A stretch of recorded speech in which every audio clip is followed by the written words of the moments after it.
Hello, hello, hello, everybody. I am the African Witch Bitch Hoodoo practitioner. Um, hey, welcome to my live. Right now, this is going to be a joint live with myself and Teresa. I'm waiting for her to tap in, but I just want to say right now that this is going to be a heavy hitter. Definitely a heavy hitter. This is the subject of this one is molestation and rape. So, anybody who's ever been a victim of molestation and rape and who would like to tell their story to myself and Teresa, I welcome you to come in to tell your story. This is a safe space. You do not have to give your name. You do not have to show your face. Um, and my admins, who are admins of my group, are on high alert that if anybody come in with the negativity and the bullshit, you will be kicked the fuck out. We're not playing that today. Anytime we're dealing with a serious situation, serious topics such as this one, we make sure that every victim is comfortable enough to tell their story so that others can heal. That's literally the premise of this. I'm sorry, of this live. That's literally the premise. So if you are one of those people who got some bullshit and you want to come in and bash victims, this ain't the place to do it because you will end up getting fucked up on this live. And I'm just keeping it a buck with you today. Waiting for Teresa to tap in. I'm going to also drop the link. As soon as she come in, I'll drop the link for everybody. But this is a serious subject. And it's one that is extremely dear to me and to Teresa. Child molestation and rape is very, very serious. Because of the sensitivity of this topic and because of the way victims are vilified. And when I say victims, a lot of people were talking about, don't you mean women? No, I mean men and women. There's a reason why not many men come forth to tell their story about being victimized because of the stigma around it. And women don't come forward because of the stigma around it. This is a problem that affects men and it's a problem that affects women as well. Little boys are being victimized. Little girls are being victimized. The elderly, anybody. You don't necessarily have to be a victim of child molestation, but if you are a victim of any type of sexual misconduct by against your will, whether you were a child, whether you are an adult, I welcome you to come and tell your story. This is what the subject is tonight. This is not going to be an easy subject. This is going to be a very triggering subject for myself and for Teresa. And I actually did not pick this topic. She did. Her spirit guides led her to discuss this one. And I give her the freedom to do so because she is somebody who is very dear to me. I always like to obey spirit, always. I always like to obey spirit. I give my admins who are in my Facebook group freedom to allow their intuition to guide them. And I definitely have, my intuition and my spirit guide me. But this is something that needs to be talked about. The Band-Aid needs to be ripped off. And just to give you guys a little backstory while Teresa's getting ready. 2019, myself and Tequila Harvey, which is a friend of mine, she's in the chat. Hey, Tequila. Hey, baby. We are from a very small town called Texarkana, Arkansas, in Texas. It's like right on the border of Texarkana, right on the border of Texas and Arkansas, very small town. And we launched a campaign exposing pedophilia in our hometown. Victims would contact us and we would put their names out there. And the whole premise for us doing it was to warn people so that they can keep their children safe. And this is sexual misconduct in the church and just basically, within our area, which morphed into us exposing pedophiles all across the country, which led to the arrest and conviction of Pastor Logan Wesley the fourth, I think, the fourth of Texarkana, Arkansas. He was the pastor of Trinity Temple Church of God in Christ. He got 4 life sentences plus 225 years in custody for rape and molestation because we exposed him and those brave victims came forward to tell their story. So I said all of that to say this. Victims should never be ashamed of what happened to them. I don't care how old you were. Nobody asked for it. Nobody wanted it. And it's never, ever your fault. It's the person who is the perpetrator's fault. And I know the knee jerk reaction is to blame yourself, but we can get the root of that, because that here is that's why we stress self-love, self-esteem, and shadow work so much, so that we can heal. It's all about healing. You cannot call yourself a practitioner if you're profiting off people's pain. You have to give them the tools so that they can heal themselves. Okay, so that is why we're here. I have my baby in the room. This is Teresa. Hi, everybody. You guys know her. You guys know her. Give me a Hi, you one guys. in the chat for Teresa. Give me a one, y'all. I want to see ones in the chat for Teresa. Let me see I some have ones in you. the chat. Give me some ones for Teresa. Y'all know Teresa, a practitioner with a heart of gold. Yes, indeed. Yes, indeed. Thank you, guys. Thank you. Yes, yes. So this is a subject that she decided that we would do because her spirit, her parents, her Orishas led her to do this. And I completely agree with spirit. It is definitely needed with the emails that I'm getting, and some of the communications that my admins are getting about this subject, just like with domestic violence. You know, it goes hand in hand. People need a healing. So right now I'm finna drop the link.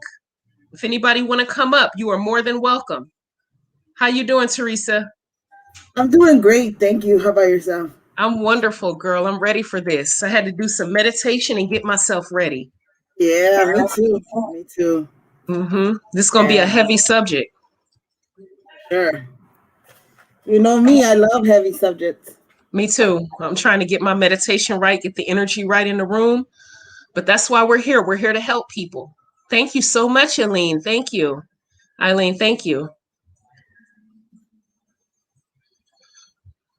Thank you. Thank you. The link is dropped. Anybody who want to come in? But yeah, I was just telling the people that they shouldn't be ashamed, and that it's not their fault. Male, female, whatever, it is not your fault. Right. Yeah. I have a lot of clients that they have disclosed being victims. So I think this was very important because, as you know, when you do spiritual work, I'm a healer. And it's important for them to be heard. They've been very vulnerable and brave to share their experiences with me. So I wanted to open the space for them to share their stories as well, if they feel safe enough, if they want to. Yeah, I have somebody backstage now. I'm adding Teresa. Okay, cool. Hi, Kimmy. You're muted, baby. I need you to unmute. Hi, how are you? Hi, I'm just going down to my basement. That's why I was like muted because I'm trying to go somewhere private. Okay, okay. You take as much time as you need, baby. Take as much time as you need. We're here for you. Okay. Admins, I'm asking you guys to be on alert. Anybody come in with the negativity, you give their ass the boot, stick your foot dead up in their ass and kick them out, block them. We don't give no second chances when it comes to being mean to victims. Right. Thank Okay. you, admins. Kimmy, you got the floor, baby. Whenever you're ready, you just go ahead. Okay. Awesome. So, hi everyone. Thank you so much for doing this topic. Hi, Teresa. I've gotten so many readings from you. You're so amazing. So, I just wanted to start off because I know it's a really heavy topic and it's something I've been struggling a lot with since like 2019. My sister, she told me something that like triggered this memory that I had apparently I buried it. So what happened? I'll start off because I think my story is probably not as heavy as other people's. And so basically, back in I think it was 2017, I was like just reminiscing on my childhood. And there was someone who I had always remembered. Like, this wasn't a guy that I forgot about, but I always saw him in a positive light. But now, as an adult, I was looking back on it and I was like, something was right about that relationship. I was 4, and he would have been in probably his late 20s or something. He was at my babysitter's house.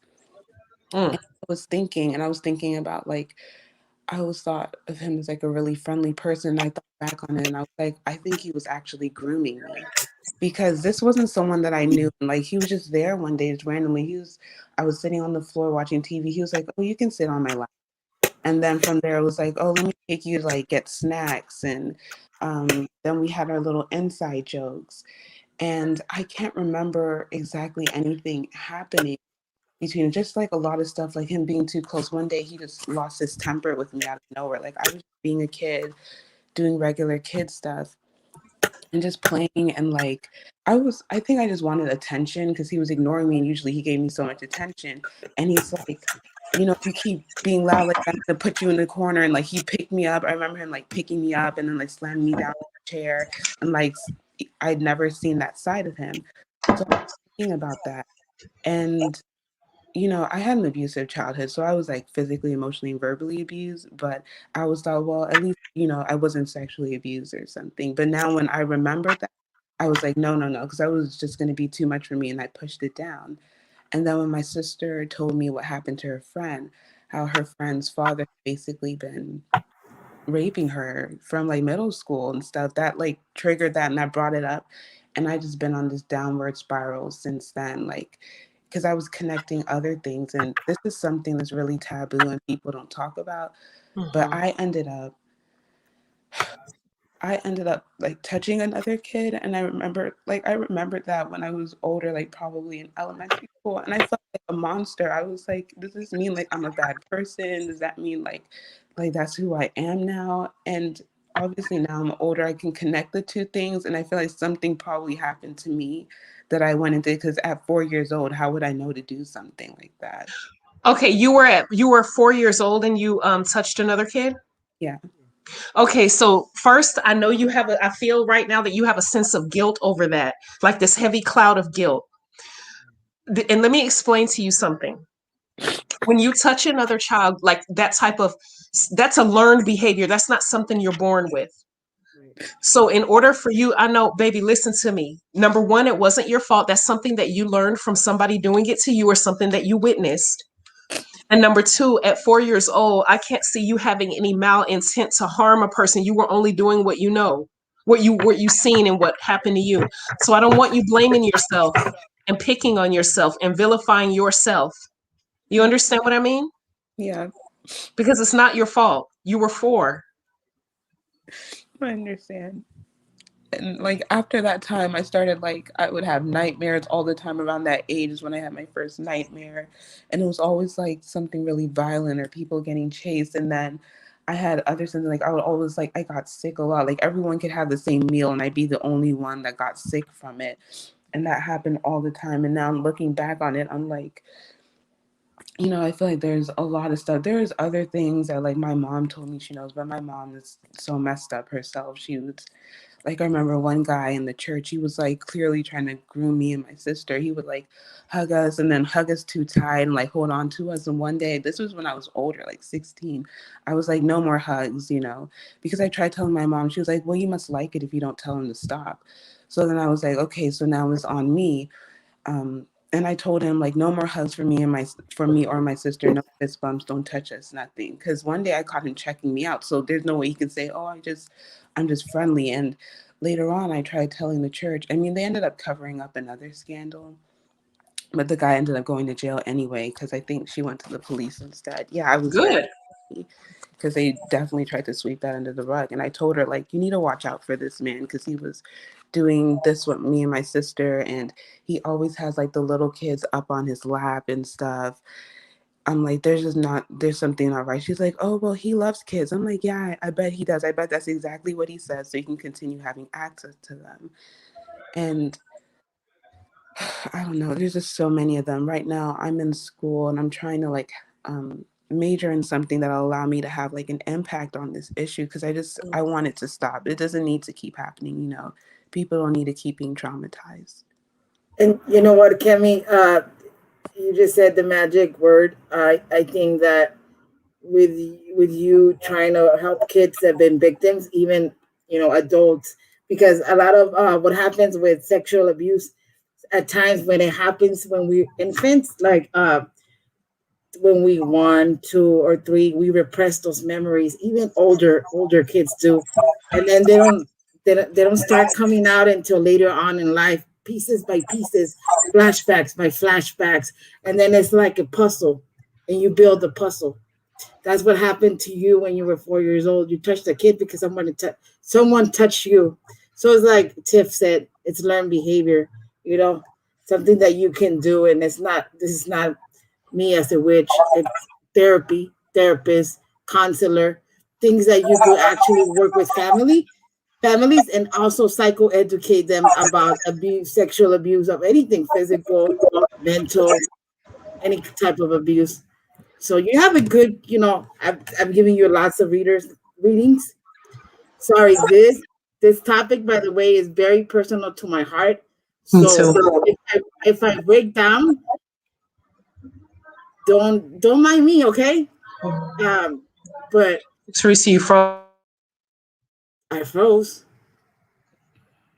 Oh, Oh, you're I'm back. back. You're back. You're back. I'm back. Okay, Y'all can see us, right? Yep, you're back. probably my spirit guy's like, bitch, get it together.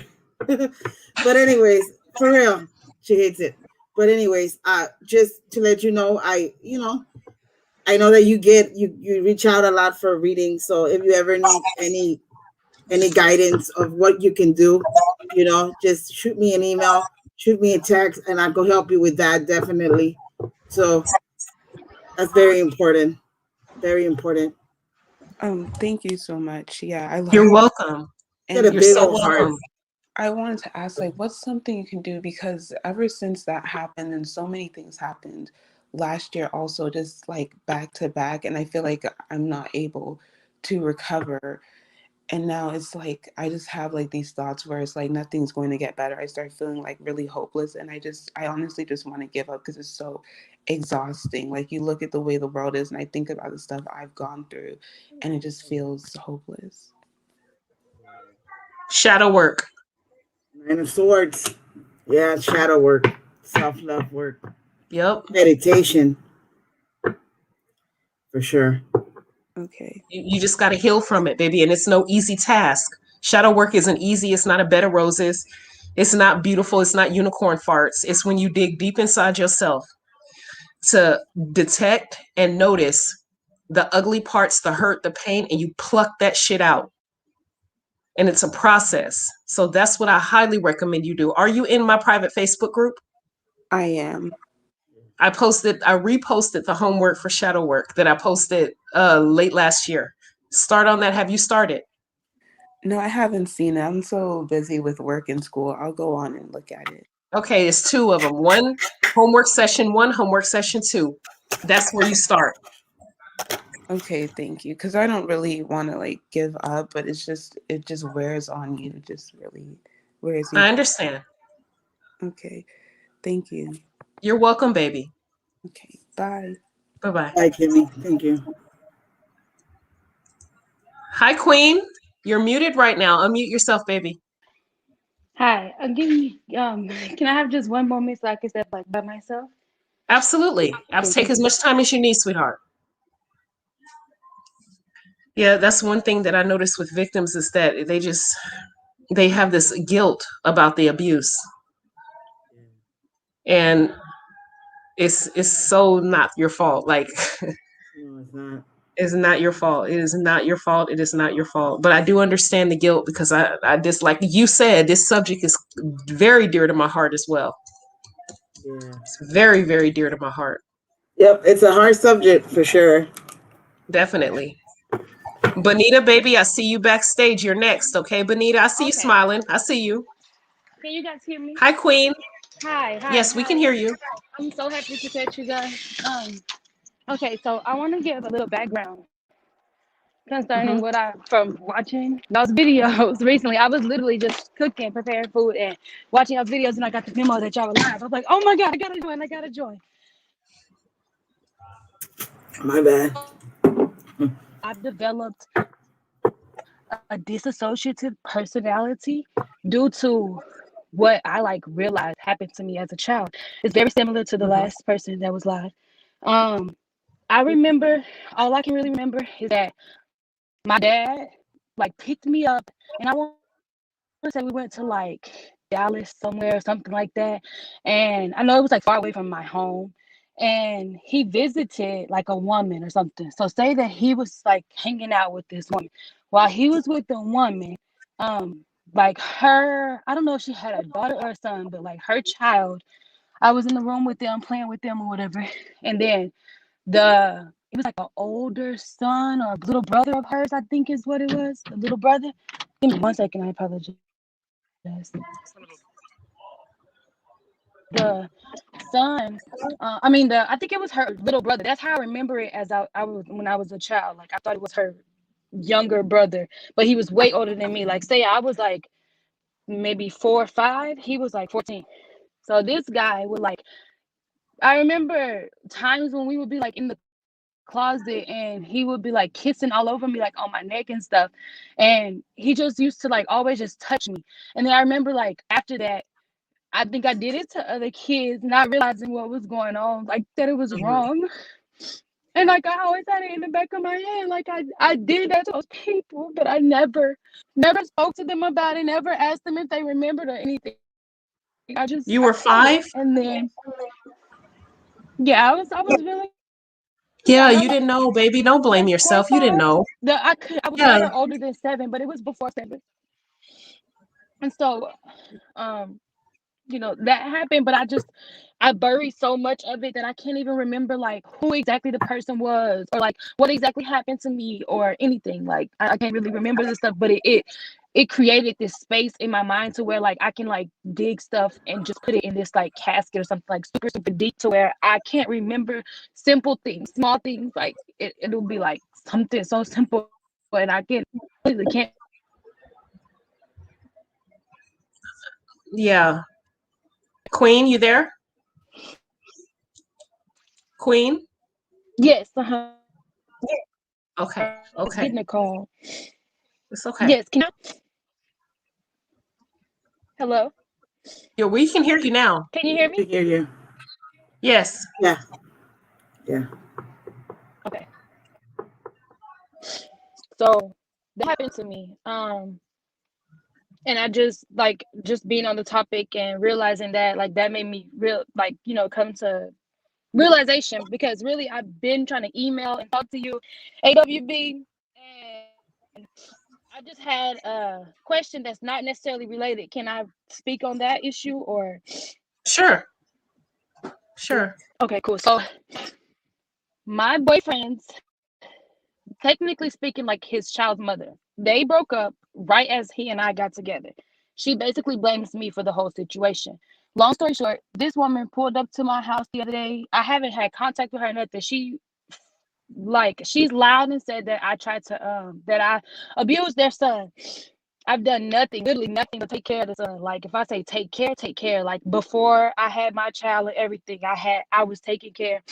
And his whole entire family knows me, knows my heart, everything. So they've all told her, no, I never did anything to him. It was no harm, no harm done at all whatsoever. This lady, I think she's trying to do some type of witchcraft towards either me or my boyfriend, but I'm not exactly sure what it is. But I've gotten readings and it's saying that there's something there. And then also, so long story short, she pulls up to my house with one of her siblings the other night, back into my yard. She has a wrench in her hand. She has her sister with her. They basically jumped me. Yeah. My boyfriend pulled up with his homeboy like just in time before I went outside. I went outside because you bitches are at my house. Like fuck is you, like okay, yeah. They showed up to So your but I get house? outside, I come like the next day to my house, and literally all she did was text me before, and I'm about to get, she was like, I'm about to get my revenge. Sucking his dick the other night was just a warning or whatever. Keep in mind, like this man has been with me every single night. It's never been a situation where this man has never cheated on me or anything. We've even got readings, just to verify that we weren't, all that shit. So this woman is like, I'm not fucked up, but she did me like really bad.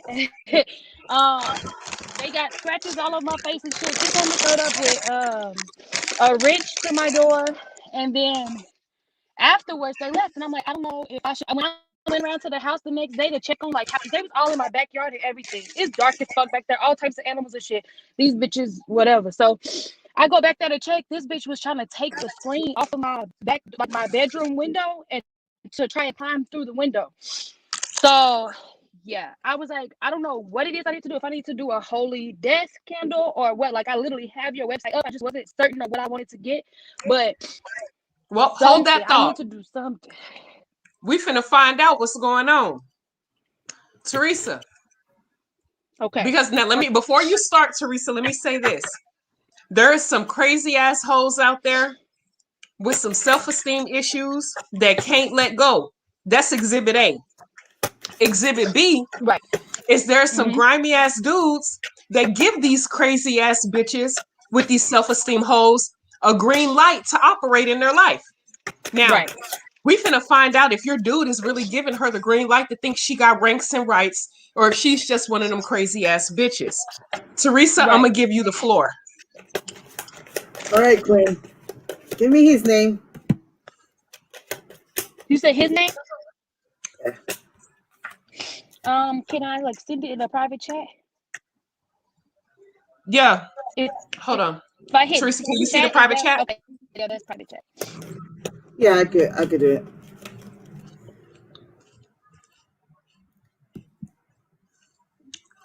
You see it? Yeah. Mm-hmm.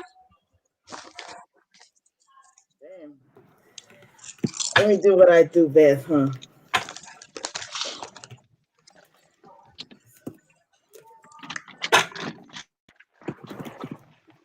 Sorry, guys. I had to remove the energy.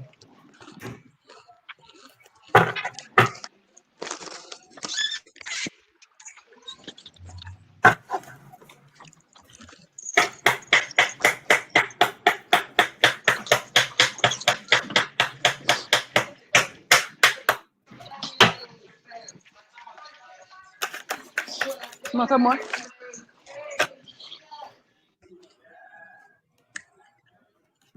So, your boyfriend likes to party a lot, drink, going out, the Three of Cups, chill, you know. He's gone through a lot of losses, Five of Pentacles. So let me Okay, get maybe to the that's nitty gritty. He comes out as the King of Swords here. Logic. Sometimes even cold. Business, everything's up in the air. I'm going to go to the point. So, is he giving? So, whoever he's messing with, she's a badass bitch. She's the Queen of Pentacles. She doesn't fucks around, and she's very stuck to what she believes in. She's very stubborn as well. So there you go. Queen of Pentacles. She's very logical as well. Seems like they had like a money arrangement here as well. So she's not gonna let go. I'm gonna keep you. I don't even need the cards, but she has feelings. With your swords. You said She it's tells the what? truth. She's not lying. She has feelings, and she has a heartache. So to get to the whole point is that she's butthurt because obviously he's no longer with her. But they also had an arrangement, and that Right. hurts her. She's losing money. That's basically what she wants. She wants her money. She wants him to provide. She doesn't want to lose. She doesn't know how. She's a very stubborn Right. soul. So she's gonna do what she gotta do. So, Is she sending work? Is she sending spiritual work her way? I'm about to ask. I said this bitch. I'm stupid.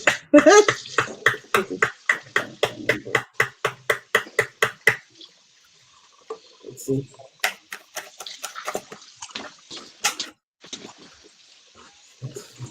Yes. Yes. Eight of Swords. Anybody who reads knows that Ace of Cups is a yes. Okay. All right. So Queen.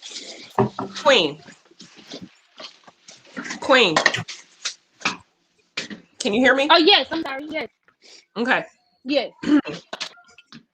I highly recommend you send that shit back to her. Oh. The baby. Oh. She just thinks that she's not supposed to either, so she crazy.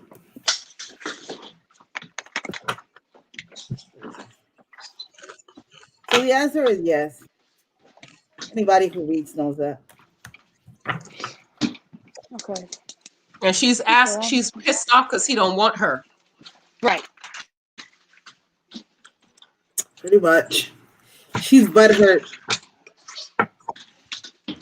She has extreme understood. Right. extreme self-esteem deficit where she feels like Right. her whole life revolves around the acceptance of a man.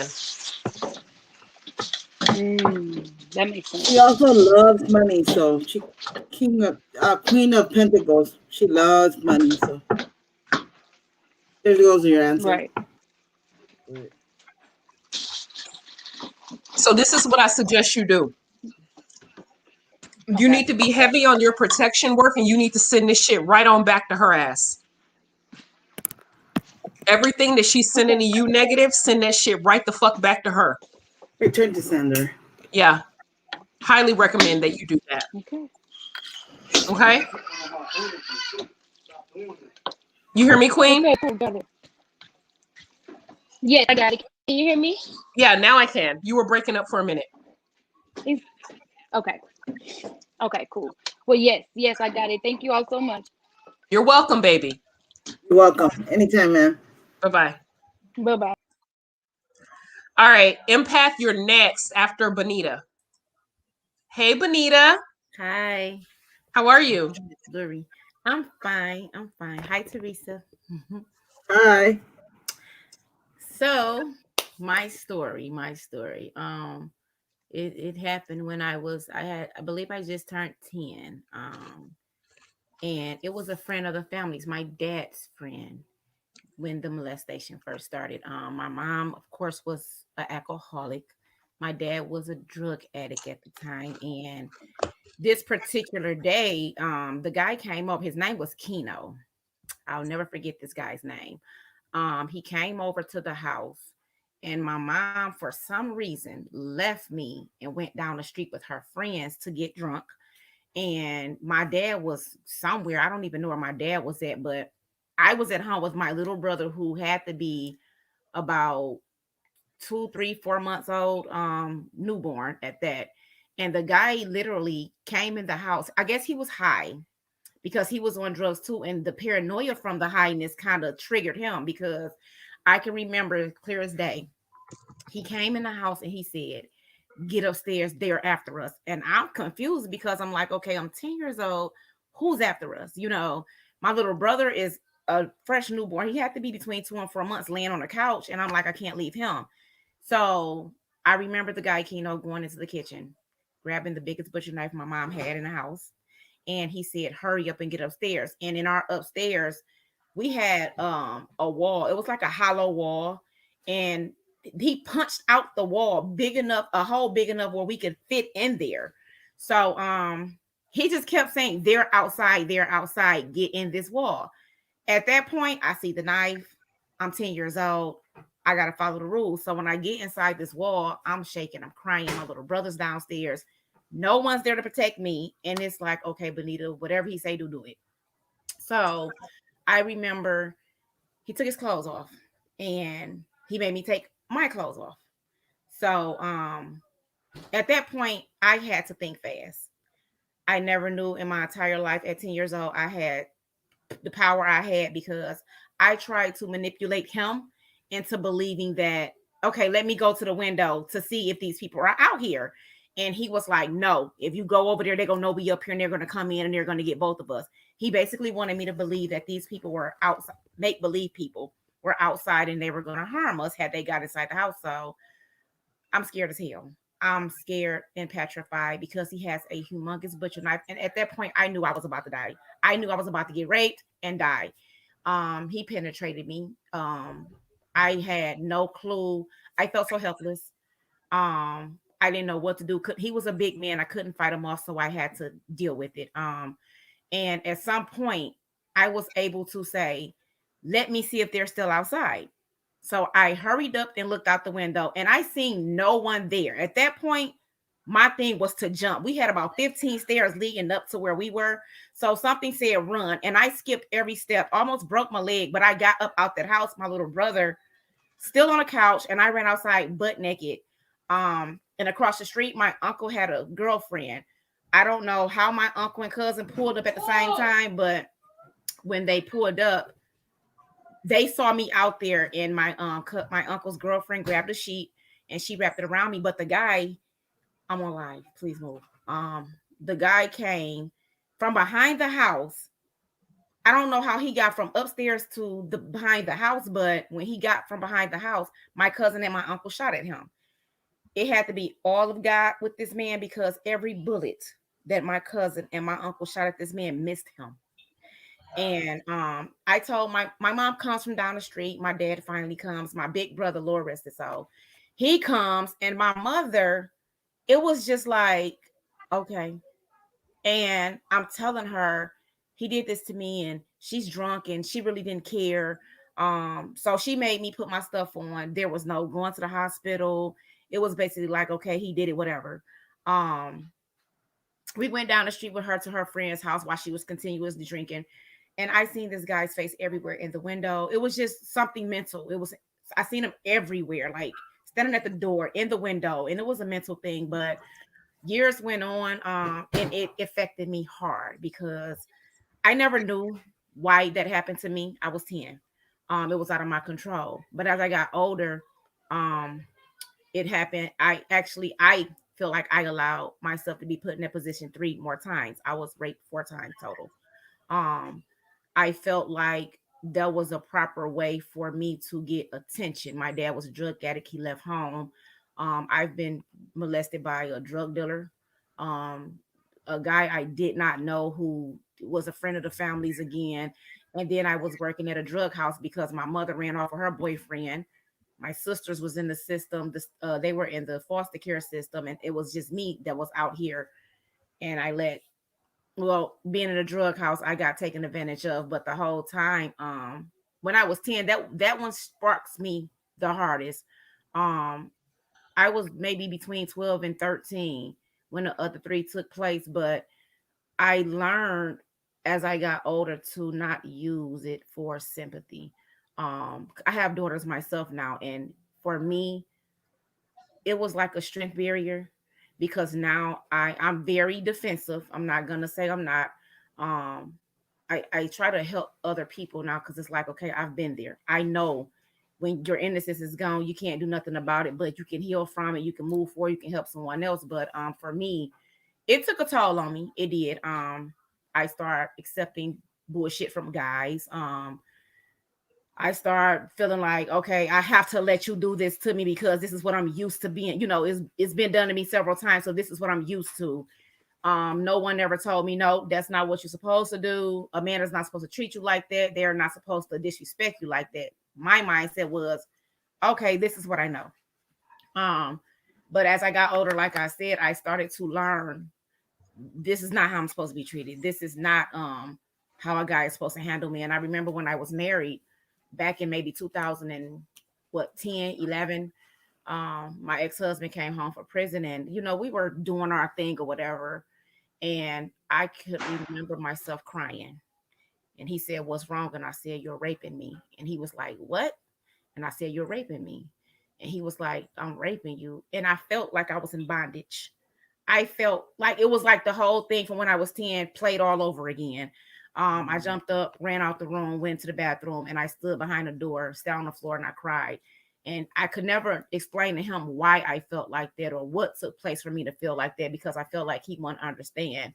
It did cause a big problem with my relationship, but it still haunts me now. The guy is in jail now because he raped his daughter. I feel like he would have been in there earlier if my mom had stood up, but he raped his daughter as an adult, and that's what he was actually charged a few years back. But for me, it does haunt me still because now I look at my relationships that I get into, and it's like I'm tolerant, but I allow these guys to do things that I know is inappropriate. I know that they're not supposed to do.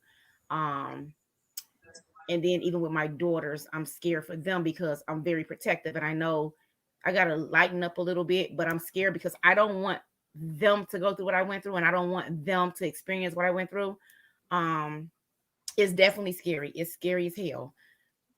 Sometimes it replays all in my head again. The guy is in jail, but it still haunts me. I've been raped 4 times, so it's like, damn. Now what? I don't even want a relationship at this point because it's like, what do you want? What's your motive? Are you gonna take my innocence like these 4 guys did? Whether it's consensual or not, I still feel like it's a part of me that's stuck. Like I with the other three rapes, I feel like that was my fault because I was dressed in a certain type of No, way, no, you know. absolutely not. There are women that wear the niqab. Do you know what the niqab is?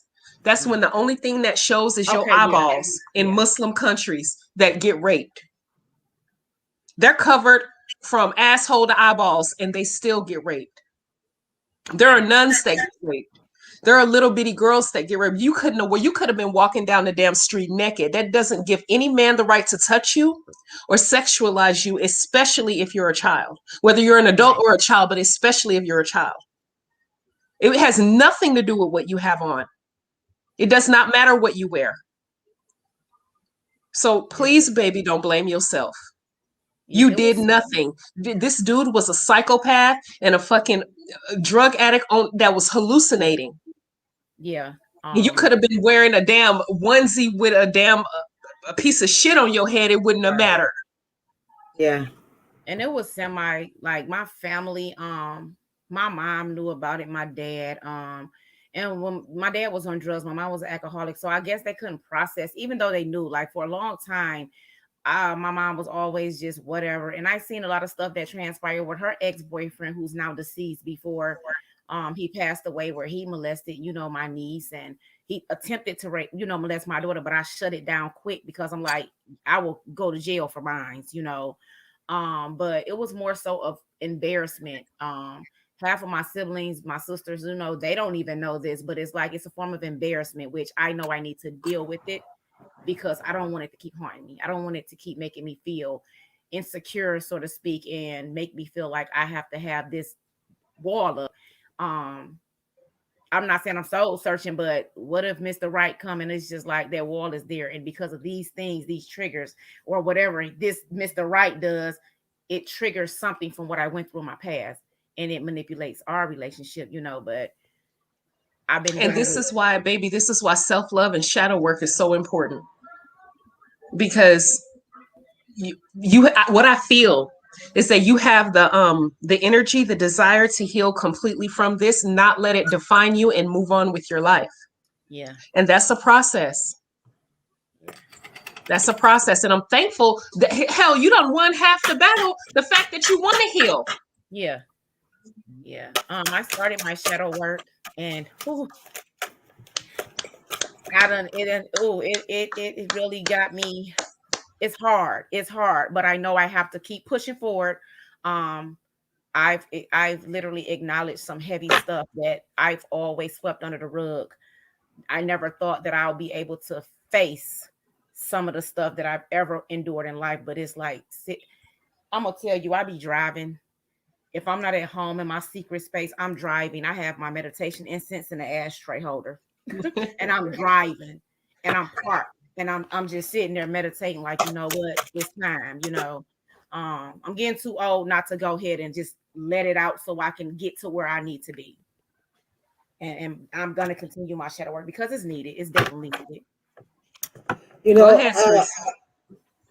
I got something to tell you, Bonita. It's in Spanish. It sounds so good when I say it. Just kidding. I just want to see you smile. It was not your fault, by the way, all right? Okay. It's not your fault. You're doing an amazing job. You're incredible, an incredible woman. But as I was listening, I did pick up your energy. Just know that I got a message from Spirit. Mm. He wants you to know, it's a he, by the way, that you are worthy of love, respect, and the loyalty came. I hear him say loyalty, loyalty, loyalty, loyalty. It's very important to you, loyalty. All right. That's Okay. very important. All right. Okay. He also want it's a he's very eminent for me to give you this message. Okay.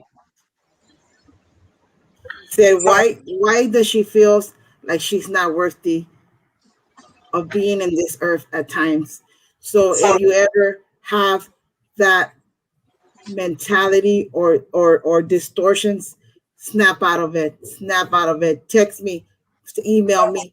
I'm here for you, okay? Because he literally is telling me right now, sometimes she doesn't even wants to be here. So That's he true. wants you to remember that life is beautiful, that he's always around. He's very stubborn, very strong. He's right here. So I'm getting the chills. I stay quiet. I pick up your energy. I picked up his. That's what he wants you to do. Please heal. He's doing this. Heal your heart. All right. He wants you to know that you're worthy. You're worthy of love, kindness, respect. And for some reason, he's screaming loyalty, loyalty, loyalty. You could relate to this. I always tell you guys, I don't ask for no information, but today I want to, the tarot is for divination, but we all know that oracle cards are spirits, message from our guides, our ancestors, So I shuffled two for you because I can't help it. I wanted to give you that message. Obviously, I'm well connected with spirit, and obviously he's here. He won't let it go, but he keeps screaming loyalty, loyalty. A lot of people haven't been loyal to you. You've been in and out of depression for a long, long time. He wants you to let it go, okay? Don't give up on yourself. I do have two messages. I'll give it to Tiffany. Do you have a message from Spirit for her? This is a male who's related to you that is transitioned. Yeah. Okay. My brother. Do you know who this is, Bonita? My brother. Ashe. Cheers for your brother, because he said fuck on loyalty and fuck those motherfuckers. I'm sorry, but he said it like that, and I am, I cuss a lot, but he does say it like that, so yeah, it's a he. So obviously he's very stubborn. I already like your brother. He's hella cool, by the way. You're lucky to have him as your ancestor, as your guy, because he said to pay attention when you fucking drive. Tell her to pay attention because she gets distracted. Yep. She gets distracted. So pay attention how you drive. Your driving sucks, he says. Sorry. He says that. So I have two messages for you today. The things that you need to look, because you need to start thinking about abundance, okay? You're having a lot of money trouble at the moment. Things are not happening the way you want them to be. Money doesn't last. When you give 10 steps forward, you give 10 steps back, okay? And that's what I'm pushing and shoving your luck. You need to do a lot of self-love spell, a lot of shadow work. Also, I want you to start thinking money ritual, abundance. I want you to release all that negativity. Those blockages need to unblock themselves. We need to, okay? I want to really push you. I really want to push you for some reason, like push you, Right. Don't take it personal, but I'm very, very passionate when I give psychic readings. So that's what I see, okay? Another thing, in the middle of the year, the 7th month will pass a little bit. There's going to be an opportunity for you, Bonita. I want you to take that shit and don't look back, okay? Okay. Take it, because you're good enough. You're smart enough. Stop thinking you're not smart, okay? Right. Even when you're gonna assign a document, you double check it. I love that about you. But stop doubting yourself. Stop doubting. Okay, that's in the July. All right. By next year, spring, you're gonna be in a way, way better place. I see a lot of points, a lot of abundance. So that's important for you. Okay. That's very important. We need the money. We need to hold on to it. Okay. Right. We need the abundance, and you need to believe that you're worthy of it. Right. Okay. So that's what I want you to do. There's two things that I want you to concentrate while you're healing, okay? It says surrender the belief in scarcity. It says, excuse my English, I have an accent, by the way. The universe is asking you to open to the infinite nature of abundance. In this way, you can remove blocks in your life and succeed beyond your wildest dreams. See that? Yeah. Start dreaming. You could get there, okay? Get there. Start dreaming. Don't stop for anything, nobody, because your brother has your back. I kid you not. He is very powerful. I like him. It's just this energy that he has is contagious. I mean, I was sitting here about to break down, and he came through and said, "You too, shit." I won't disclose the message he gave me, but all right. So yeah. Your brother wants food. And you know something? He's telling me to tell you need to feed him. He hungry. He's also thirsty. He got me drinking. So It is so ironic because I remember being on live with you all before when we was doing the domestic violence live, and Mm-hmm. I know I went to visit my mother's grave, and since my brother has passed away since 2017, I went to the cemetery once. I took myself back there last month, and I lit a cigarette because that's what he liked. Mm-hmm. And when he was in jail, he liked something called cook up. It's like noodles, chips, and all that Oh, stuff. And I said, I don't know how to make a cook up, but I'm gonna make some noodles and I'm gonna set them out for you. And I never did. So when I say that it's head on, it is head on. And I okay. know that. And I just sat in my front room. One side, my mother has a table, and I set her picture and some little, decorations there. And my brother has a side. And I said, I'm gonna feed you some noodles, and I never did. And I really appreciate you telling me that because he's hungry and I He have to hungry. feed my Yeah, he brother. He's wants also, food. yeah, he's also thirsty. So make sure you get some Yeah, alcohol for him. I just Yes. know. Yeah, because he likes to drink. yeah, yeah. He loves to drink. Yes. That's for sure. Yeah, he's very. I don't know. I just want to say you're very lucky. He's around. Very lucky. This guy was a very. I mean, this guy. He's telling me I could have been anything in the world that I wanted to, but I fucked up, Teresa. And one of the things I'm admiring about him is that a lot of people fucked him over. Yep. So a loyalty was his thing. Yep. Okay. He's very talkative, very talkative. And as he's whispering in Yes. my No. ear, Yes. so Yes. so he's very talkative. He was Yes. a woman, he was a woman's guy. I had it going on, and people fucked me over. People Yep. fucked me over. That's why he's screaming loyalty to me. So that's what he wants you to pay attention to. He said I'm always around. I'm always around her. I'm always around her. So that's very important for you to know. It's gonna, Okay. go Does your ahead. does your brother have a baby boy? Yes, he has to. Well, yes, his youngest is 12. Yeah, 12. They're still on this side, right? Yes. He has a baby near him. My son. Oh wow. Because My he's son. there with a little boy. My son passed away at 1. He will be 13 to this Oh day. shit. Okay. And my sister had a dream, and she said we were at a funeral, and she said my brother is deceased, and she said, and my son is deceased. We didn't know who funeral it was because the casket didn't show the face, but she said we called my brother Kane. She said I seen Kane, and he had the baby with him, a little baby. It was a boy, and I said it was Jr. And she was like, yeah, it was Jr. He had him by the hand, literally standing at the casket, and that was my son. Okay, baby. All right, you know what you need to do. Yep. Yeah. Okay. Thank Damn. you. I appreciate you both. Thank you. You're welcome. Welcome. Bye-bye. Thank Wow, Wow. he came through. Yeah, big time. Hi, Aqua Queen. You're muted right now, baby. Unmute yourself. Hey, Aqua can you hear Queen. me? Yes, we can. Okay, hey y'all. Wow, I'm Yeah. kind of nervous now that I'm on here. Okay. First, I want to say thank y'all for giving victims and survivors a platform to be able to speak and, all that stuff about a serious topic. This is my Mm-hmm. first time speaking publicly, like outside of a therapist or a counselor or a close Mm-hmm. friend. This is my first time speaking publicly. And at first I said I was going to get on here. Then I was driving on the way here. I'm getting emotional now. And I was just crying.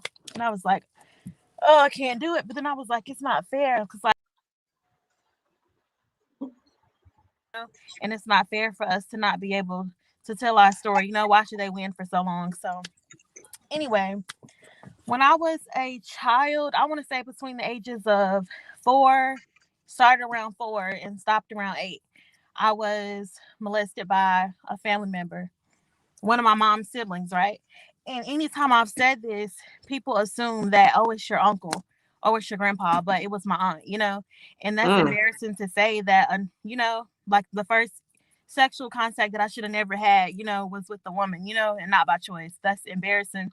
But anyway, yeah, and that happened for years, and it stopped when I got older, which is even sick to say.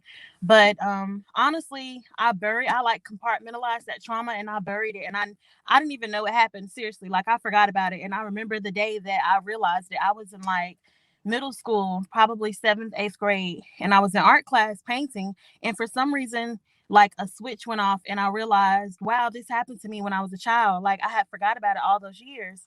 And so when that happened, I just remembered more and more. I started having vivid dreams and I realized it was wrong and I wanted to tell somebody, specifically my mom. But I never told her. I ended up confiding in one of my friend's parents. And that parent, I promised her not to say anything. And she promised me she wouldn't say anything. But she did. She told my mom. And so my mom's reaction was like, that didn't happen. My daughter would tell me. And she was like, no, it did happen, but she was scared to tell you. And so my mom asked me who it was. And I told you people always assume that it's a man. So she was guessing all her brother's names. And I'm like, no, I didn't want to tell her. So I finally told her. She was in shock. She was angry. And I remember us going home that night. I remember her crying, being upset, telling my stepdad what happened.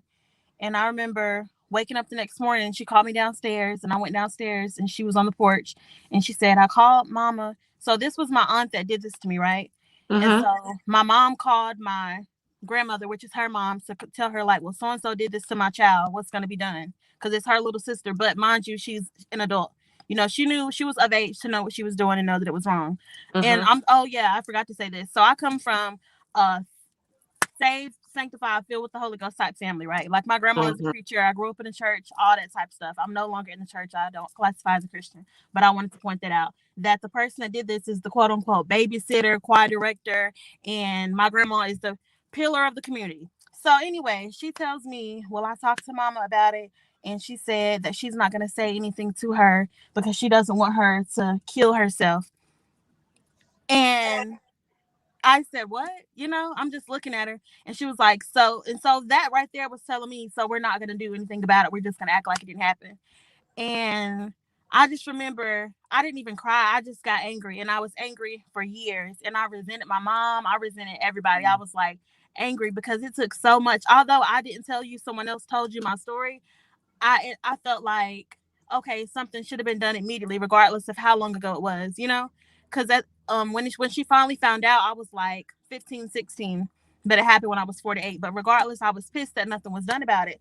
And so as I got older, of course I had other that just, I don't know, that kind of fucked me up. Like I have problems with dating, I have problems with just everything. I can watch Law and Order SVU and get triggered. And Yeah. so anyway, life goes on, and I recently last year I ended up going back to therapy because I wasn't healed from it. And my therapist suggests that I talk to my mom about how I was feeling. And so I did. I realized, yeah, it's probably going to hurt you. It might be uncomfortable for you to talk about, but this is my pain that I have to heal, and I can't worry about how you feel about it. And so I told her, like, I'm mad at you because this happened and we never talked about it again. And I don't appreciate that. Like, that really hurt me. And that's why I'm still young. I don't have children, but if I do, I'm scared to even have kids, honestly. Like, I'm scared, like, oh, You're scared about doing a lot of things. Mm. Yeah. So, okay, so I'm sorry, y'all. I said I wasn't gonna cry, but don't be It's okay. sorry. It's okay. Sorry. so I ended up telling my mom, like, I'm angry with you because I felt like you should have did something, because I would never let my child tell me that this person hurts him in this way and not do anything about it. And so she cried and she told me that she was sorry, and she told me that the only thing she knew to do was to go to her mom about it. And since her mom kind of shut it down, that left her lost and confused.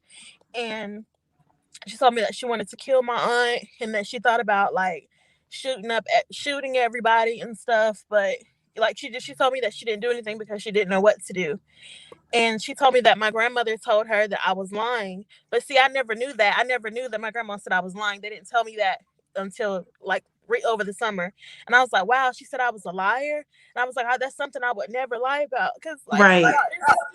it's literally, like, so disgusting. I've never even used that word when talking about it, but that's stuff that I will never forget.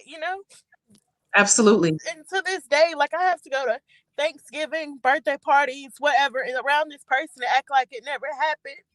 And, like, I still have to see my grandma, you know, and then she's this preacher, and you're out here breaking your back for everybody, but you didn't even take care of your own granddaughter, you know. And then you said that I was lying, and like I resent her now. I forgave my mom because I felt like, okay, you were a young parent, and you were transparent with me and let me know that you didn't know what to do, you know, like I still. So I forgave her, but it's something I don't want to say I can't get over it, but I know that I can't forget that. Like, that's stuff that I can't forget. But I'm working on it. I do practice self-love literally, if not every day, almost every other day. Like, I write notes of affirmation to myself to let me know that I'm not just a person that was molested, you know. I'm a person, I'm a grown woman, you know, and I'm going to be a powerful witch, and I can overcome all these things that happen to me. I have your self-love oil. And oh my God, I put it on every day. And I'm telling you, I'll be feeling like $1,000,000. I'll be like, I'll just be riding in the car like, damn, I'm fly, you know? So I really like, it really Yes. works. I use it. I don't even use it when I put it on. I don't even say to draw people to me. I literally say like, self-love comes to me, harm to none, so much to be. Like I always say, like, for me to love myself. And it really does work. So like, I love myself. I'm getting better at healing and all that stuff, but that's still hard for me. And I just hate how like, damn, I'm 25 and this person is still babysitting other kids, you know, in the family, and still all in the church. Y'all are acting like everything is all good on Facebook. We got just such a happy, perfect Christian family, but it's so much bullshit that happens and it just gets swept under the rug, you know? I have a question for you before Can you you go start, back? Teresa. Sorry, did you just say that she's babysitting kids? Uh-huh. Yes. And this is the question I have. Oh my God. Handle it. I understand that about the sensitive nature of your family. And I understand how sensitive it is because your big mama is a pillar of the community. But my number one first priority is those children that she's babysitting. So I want you to email me your phone number so I can call you because I have an idea. Okay. And I want if you can text me or shit, I'll text you right now. But this chat right here that I see, is it gonna go to just y'all two? yeah, we're the only ones that can see it. Oh, the one that says private chat. Okay. Uh-huh. All right, I can do that. Unless you're backstage. Anybody backstage can see it. Okay. So what So should if I do? you can email me. Okay, you know what? I'm in your Patreon, so I'm gonna send you a Hit direct me up. message on Patreon. Hit me up because I have an idea and I don't want to say it right now. Okay. But yeah, I need that needs to be handled. That needs to be neutralized ASAP.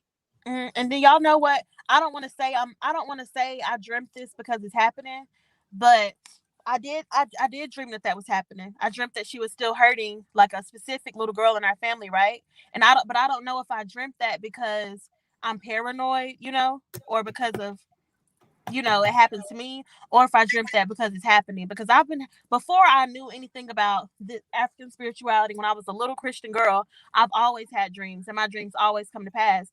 But in Christianity, they call it, you know, discernment and stuff like that. They don't tell you that it's your ancestors giving you signs. So I've been having dreams since I was little, but bad and good dreams, they always come to pass. But when I dreamt this, I was like, maybe I dreamt it because I'm not healed from it, you know, and I'm just putting it off on No, somebody else. no. The spirits are saying trust the dream. Wow. I'm sorry, Teresa, go ahead. Go ahead.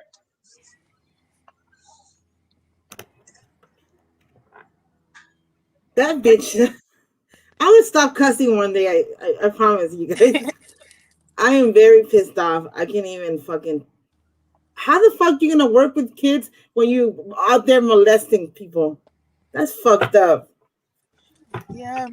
Fuck her up. Let me find out if she. Can you send me her fucking sorry ass name? I need her name right now. Okay. Okay. How do I send it to you? You can do that in private chat. Or you can, yeah. You can send it to me in Patreon and I'll shoot it to Teresa. But this bitch, I'm just finna keep it a buck. I'm finna keep it 100. This bitch is finna get that work. She popped out, but she'll come back. She popped out. She's finna get that work. She's finna get it. Hopefully oh, she's back. She's back. Here you go, baby. I see you. You back. Okay. Sorry, y'all. It's okay. Go ahead, Teresa. I need her name so I could actually find out if Okay, you know. I'll put it Like right here. Huh? Tiffany just told us yes, listen to your dream, which I agree. So let me find out. I'm just gonna ask that one question. You have a message from spirit, so that's important. So I'm not gonna give her too much of my psychic attention to this person. I just want to know if she's still doing it, okay? Which Okay. I'm pretty sure that she is, but I just want to see.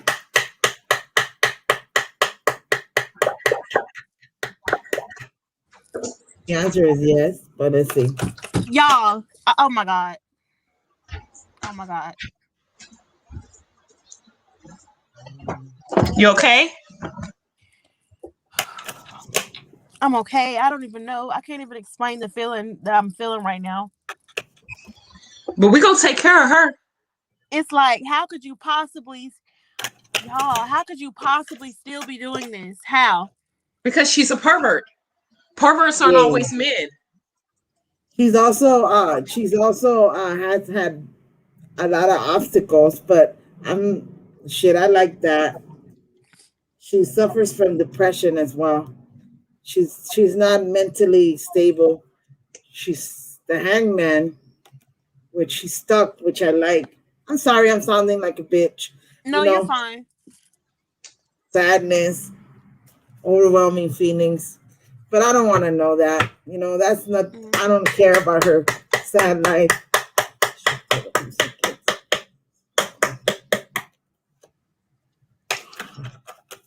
And y'all, I don't Yes, she is. I got the 9 of Cups, that bitch. y'all, oh my God. That bitch.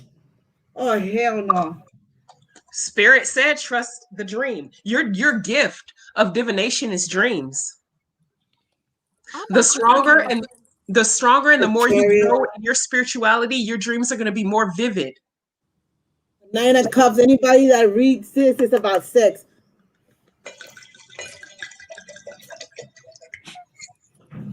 So yes.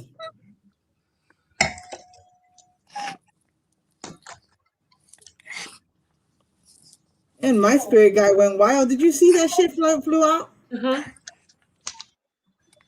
I only feel bad because, like, I don't want this to. Why is this happening? Like, I don't want this to happen to anybody. I understand, baby. But we gonna fix her ass. Yeah. And also, she's gonna stop. Okay, she's gonna stop. Whether it's mortally or magically, she's gonna have to stop. All right. Yeah. So don't worry about that. See, that's confirmation that what I'm about to do is gonna manifest. Ashe. wow, y'all. Ashe. Like, cheers, Tiffany, to fucking her up. Exactly. And do y'all want to? Oh my God. Okay, Tiffany WB. I don't know if you remember this, but before, I feel like months ago, I sent you an email, right? And I was saying that I felt like I was upset with her and my grandmother because I felt like I was mad at her for doing it, and I was mad at my grandmother for protecting her. Because you protecting her and not making her accountable for what she's doing is damaging other people for life. Right. That's not something I'm gonna forget. I know that when I have kids, I don't want anybody babysitting them, anybody but me. Like, because of this, but I felt I was mad at them and I wanted to, like, put them in the jar, But then I thought about it, and I felt like guilty to even put them in a jar because I can't even explain it. I don't want to say I'm brainwashed, but I felt like these people are such high up people looked at, Oh no. So I can't, Oh no. She gonna wish that all you did was put her in a jar after I'm done with her. She gonna wish that that's all you did. But she's a predator of children. Literally. How are you still like? And I hate that it happened to me, but I honestly, I don't know if you can understand this, but I would rather it had been me for years than anybody else. You need to, let me tell you something. And anybody who knows me, who's gotten a reading from me, knows that I'm very blunt. I don't sugarcoat. You're doing a great job on self-love work. I'm proud of you. I wish I could give you a hug right now. But you also need to stop being so fearful. All right. Okay. I know easier, it's not easy to stop feeling guilt especially when you've gone through so much trauma, the guilt, family, your Christian upbringing, culturally too. It's very, very hard. It's very hard. But you need to surrender fear. Stop feeling so fearful, because everything, when I was picking up on your energy, Aqua Queen, it's everything you do it with fear. Okay. Let me tell you something as a witch. When we about to do a fucking ritual, when we about to jar a motherfucker up, or just do any type of magical, even me that I work specifically with tobacco, that's my thing, or I do candle work at sometimes, if I'm fearful, that shit's not gonna work. Yes. I'm gonna tell you, that's the number one rule of a witch. Don't fucking be afraid. If you gotta face, I always tell my people, sometimes like this morning, I had a bad, mad, angry spirit. Was I fearful? Fucking no. I faced them. But anyways, I'm gonna read you what I pulled out, that you need to surrender. And guess what came out? Surrender fear. I'm going to read it to you really quick, because I don't want to miss this. Let go of the fearful stories you are telling yourself. Stay in the moment, focus on solutions, and celebrate every baby step forward. So celebrate that you're working on yourself, that you're doing your self-love work, that you're doing your shadow work, that you're putting all this energy into yourself. Your childhood was stolen. You know what? It's fucked up. It's fucked up. Now, like you said, I hate that those kids are going through the same thing. I had rather just being me. No, fuck her. Fuck her. No, no, no, no, no. We need to take care of this right now. And I don't know, you say your grandmother is a preacher. What the hell she's doing in church? Literally, I couldn't tell you. And that's girl. And honestly, once I transitioned into like, once I realized, okay, this Christian, I like, no disrespect to anybody, but once I realized Christianity was like bullshit and not for me, I was a little bit in a lost phase, right? But then when I tapped into African spirituality and hoodoo, and realizing that who I was born to be was a witch, once I tapped into that, and me looking back on like all this bullshit happens in the church and everybody just sweeps it under the rug. So yeah, watch. You know what? Actually watch The Keepers on Netflix. Watch it. Just watch it. It's a true story about the Catholic Church. It's about a priest. I'm watching it at school. It's about a priest that raped a whole bunch of girls in a high school, and that motherfucker got away with it. Okay. Wow. And how these kids were having memories. You know how you repress memories, traumatic, and everybody wrote a fucking letter to I don't know who the fuck you write a letter about I'm a Catholic, but I don't follow it. I don't follow nothing. Obviously I follow. Everybody knows Santeria is my. It's sad. It's sad because all these women who've been raped by this fucking priest who actually died, didn't get their opportunity, didn't get any fucking justice, But now we know, Catholic Church sucks. They're a whole bunch of assholes. They're fucking rich. Any pastors out there, oh yeah, oh, don't lose faith. Yeah, but when we fucking have hurricanes, you don't open your fucking church to get those people in. So shut your ass up. Sorry, that's true. That's true. It's true. Those motherfuckers don't open their fucking churches. Nope. They don't need a fucking private fucking plane. Who the fuck they think they are? Sorry, I got out of hand. Don't get me started with the damn church. Can I ask y'all a question? Go ahead, baby. What's something that I can do to like get rid of my fear? Because that was really spot on. Like, I know for a fact everything y'all telling me is true. Like, that's true. I know that's true. I don't know why I am. Like, I'll do stuff, like I'll do work, and I really will be fearful. Yeah. I could fly over there and push your ass. No, I'm just kidding. Yeah. That's gonna build. The more you do, you froze. Self-love and gain. You said it's gonna build the. It's going to build slowly. The more you do self-love and build your confidence, you just need to Okay. stand on yourself and know that you're worth it and you got this. This is your path. This is your destiny.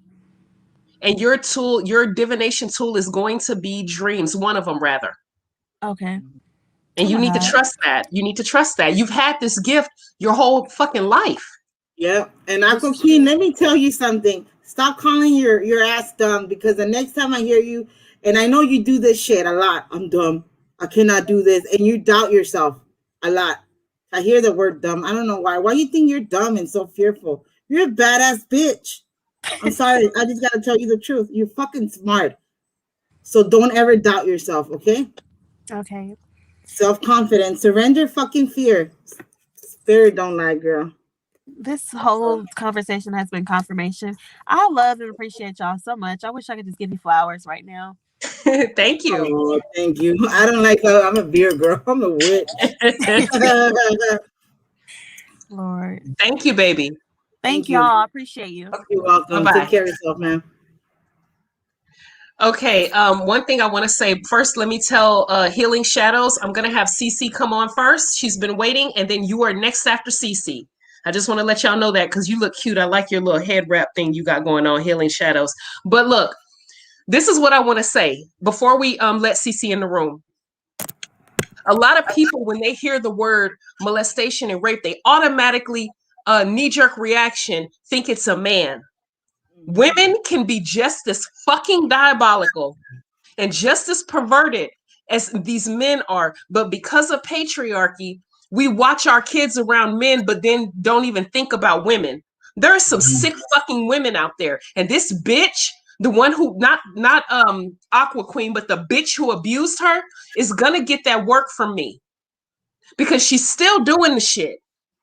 And she's a fucking pervert. And nobody's antenna is aware and raised around this retarded ass bitch because they see her as being a woman and that means she's automatically a safe space. No, no. There are little girls out there and little boys out there who are vilified and victimized by women. So I'm finna let Cece in and then Healing Shadows with your cute ass bonnet, you next. Beloved, I can't let you in because your device is not connected, baby. I've been waiting. You were next before Cece, but your device isn't connected. Hi, C. Hi, can you hear me? We sure can. Talk to me, baby. Okay. All right, so when I was about 8, 9, I remember my mom had just she had just left to go to work. I was in elementary school and my stepdad was home with me. And I had woke up late, and so I had asked him if he could drop me off because I normally like walk to school, and I just asked him to drop me off or whatever. And he told me he had like got mad and he told me to come in the room and take off my pants and get on the bed. And he just started like I could like feel him just watching me. He was just staring at me and watching me, and then he would just like you would hear him like making little noises and stuff, and then he would just like slap my butt or something like that. And then he told me to get up. I got up and he made me walk to school after that. And he was before he made me leave, he told me like if I ever told my mom, then he would kill her and he would kill me. And at the time he was already abusing her, so I like believed it. And we used to beat us, like he used to abuse us, like he used to beat us for nothing, like for nothing. He would just beat us. It was one day he came home, he was mad about something, but he took me in the bathroom and he pulled my pants down and he beat me, and he just would not stop. Like it felt like it just kept going on and on and on. And I just heard my mom banging at the door and she was screaming and asking him to stop, and he just wouldn't stop. And like I couldn't sit down, I couldn't do anything for like days. And the molestation, it went on for about like 2 or 3 years or so before I had left the house one day. It was a lady that used to babysit us. Went to her house and we stayed over there for the weekend. And when it was time to come home, I didn't want to come home. and she was asking me what was going on, and I had just told her what happened. And I remember CPS got involved, and they were like interviewing me. I know they were asking my family questions. They took us out the house. We went to go stay with my grandparents for a while. And then my mom and my uncle, they came and pulled me into my grandparents' sunroom. And they were telling me, like, you have to tell them that you're lying. If you don't tell them that you're lying, they're going to take you. They're going to take my brother and my sister. They're going to put y'all in they're going to separate y'all. You will never see us again. All that stuff like that. And so I recanted the statement. And after that, it was like, it never happened. It never happened. It never got talked about. It just didn't exist. Like, we went back to the house. He like didn't keep molesting me, but he would do like little things. He would like brush against me or like slap my butt or something like that. And I just know, like, I became angry and I started fighting. I just started doing, like, acting crazy. I started becoming sexually active. I was just allowing anybody to do anything to me. Like, we used to go to my aunt's house at the time. Well, she's not like my blood aunt, but she was my aunt because him and my mom were married, and she used to babysit us, and she had her son there. And her son, he was like crazy. He used to do the most. Like, he used to beat on us, and she would never tell him to stop. He would do anything he wanted. She would never tell him to stop. And one night, he had put me in the bathroom, and it was him and his friend, and they took turns with me. And he like, I never spoke about that ever because I didn't think that anybody was going to believe me. And so I just left it alone. I never spoke about it. It was something that I buried, and that actually just like resurfaced like a couple of weeks ago. And it was one time we had moved and I was living in Jersey, and my cousin, he was like known. He was a known predator around the neighborhood. Like, he was messing with this girl that was like 14. He was like 23 at the time, and she stayed across the street from us. So everybody knew what was going on, but nobody ever like tried to put a stop to it. Like, they would just be like, "Oh, you're wrong for messing with that girl," and they would just leave it at that.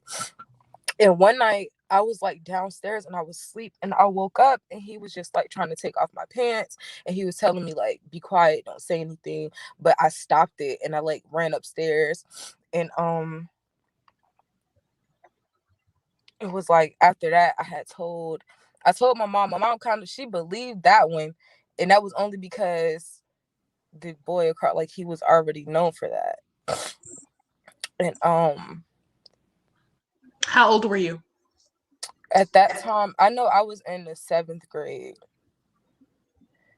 I was in the 7th grade. How And old were you with the incident in the bathroom? I was in like the 5th grade at that time. The And person who did it, are they still alive? yes. So I work with my ancestors, and one time I was talking to them and I was asking them, like, I just want the opportunity to confront him. I want to like know what he has to say. I want him to apologize. I want all of this stuff. And he's actually my brother's father. And so one day my brother came to me and he was like, "Yo, I want to go confront him about, just his issues that he has with him." And he said, "I want you to come with me. Like, I don't want to go by myself. I want you to come with me." This was probably like the end of last year. And so we went, and he came to, like, at first he didn't want to come to the door. He was like really hesitant. And this girl, she was like 14 or 15. She walked out, and she was just like fixing herself. But the way she was standing there, she just like the energy I felt, it just made me feel like he's like he was doing something to her. Like, she's another victim in the situation. And so when he came outside, and eventually when I did say something to him, and I started like, I just was like, I need you to just admit it. Like, I need you to come out and say that like, I need you to tell me, like, I need you to say this to me. And he won't admit it. He's just like, you want me to confess to something I didn't do to you. Like, And it's just everybody makes it seem like I'm just tripping or it never happened. And my mom, I like, oh my god, I was so angry at her. I like hated her for a long time. And one day we was in the car and we got into it, and I was just telling her like, I don't understand how you did not believe me. I don't understand how you allowed this man to do this to me, and you just act like it never happened. And she's like, she comes out her mouth and she says, Sierra, it was no proof that it happened. She said the people said that something took place between y'all, but it's no physical evidence to say what happened. And it was just left at that. And I'm just How's your relationship with your mom right now? right now it's okay.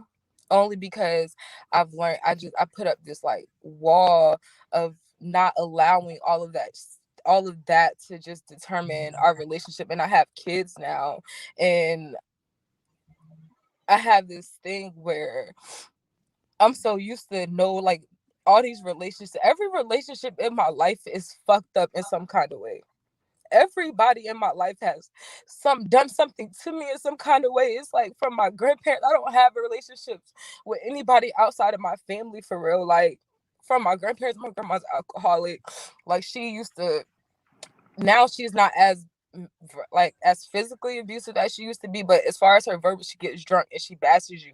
She bashes you. She talks about you. She does the craziest. Like she's I don't know, and my mom was just always emotionally unavailable or unavailable in general to us. Like she would just leave us, go party, go do whatever, be off with guys. I came to understand that she had her own things that she never like worked out or figured out, which messed up how she parented us. It never allowed her to be a parent to us. And so when I like came to terms with that, it allowed me to have some sort of relationship with her.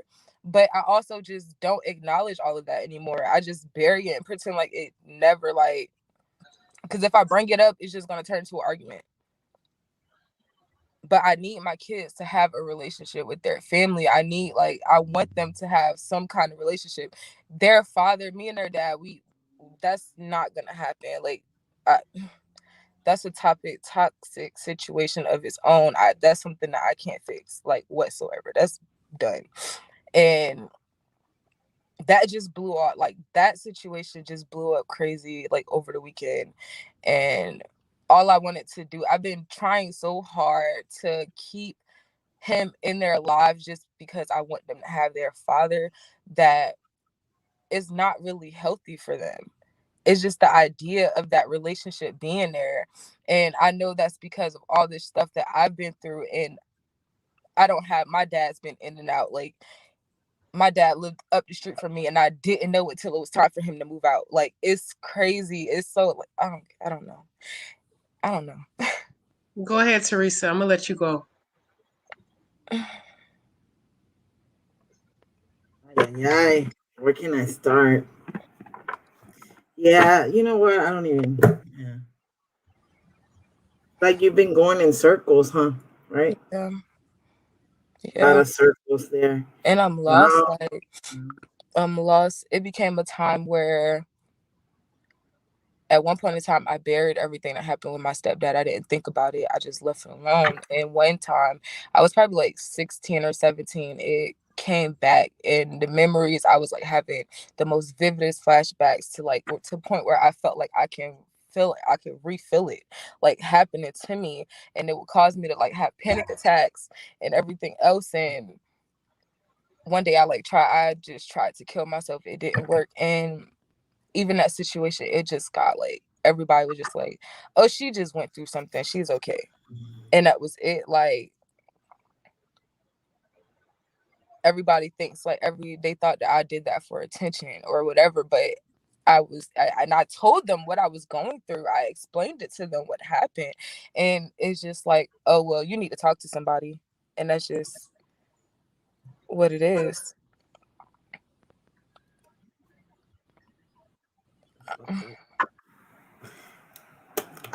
I want to use my tarot because I feel like, you know, you need to feel hopeful. You know, there's going to be a healthy relationship coming your way. All right. I know that sometimes you don't believe that it's really coming and it's showing. So I wanna, because it's something that you wonder at times, if you're gonna ever have that healthy relationship, if someone ever gonna love you just because of you. You have a problem accepting it, that someone is out there for you. You only can relate that. I don't, Yeah. yeah. So that's one of the biggest problems that I just picked up. Resentment obviously is there. A lot of, but you have to forgive yourself. Stop feeling so guilty. Okay, what you have is PTSD. Okay, so you wanna get the proper help for that, because you've been through a lot of trauma, babes. A lot.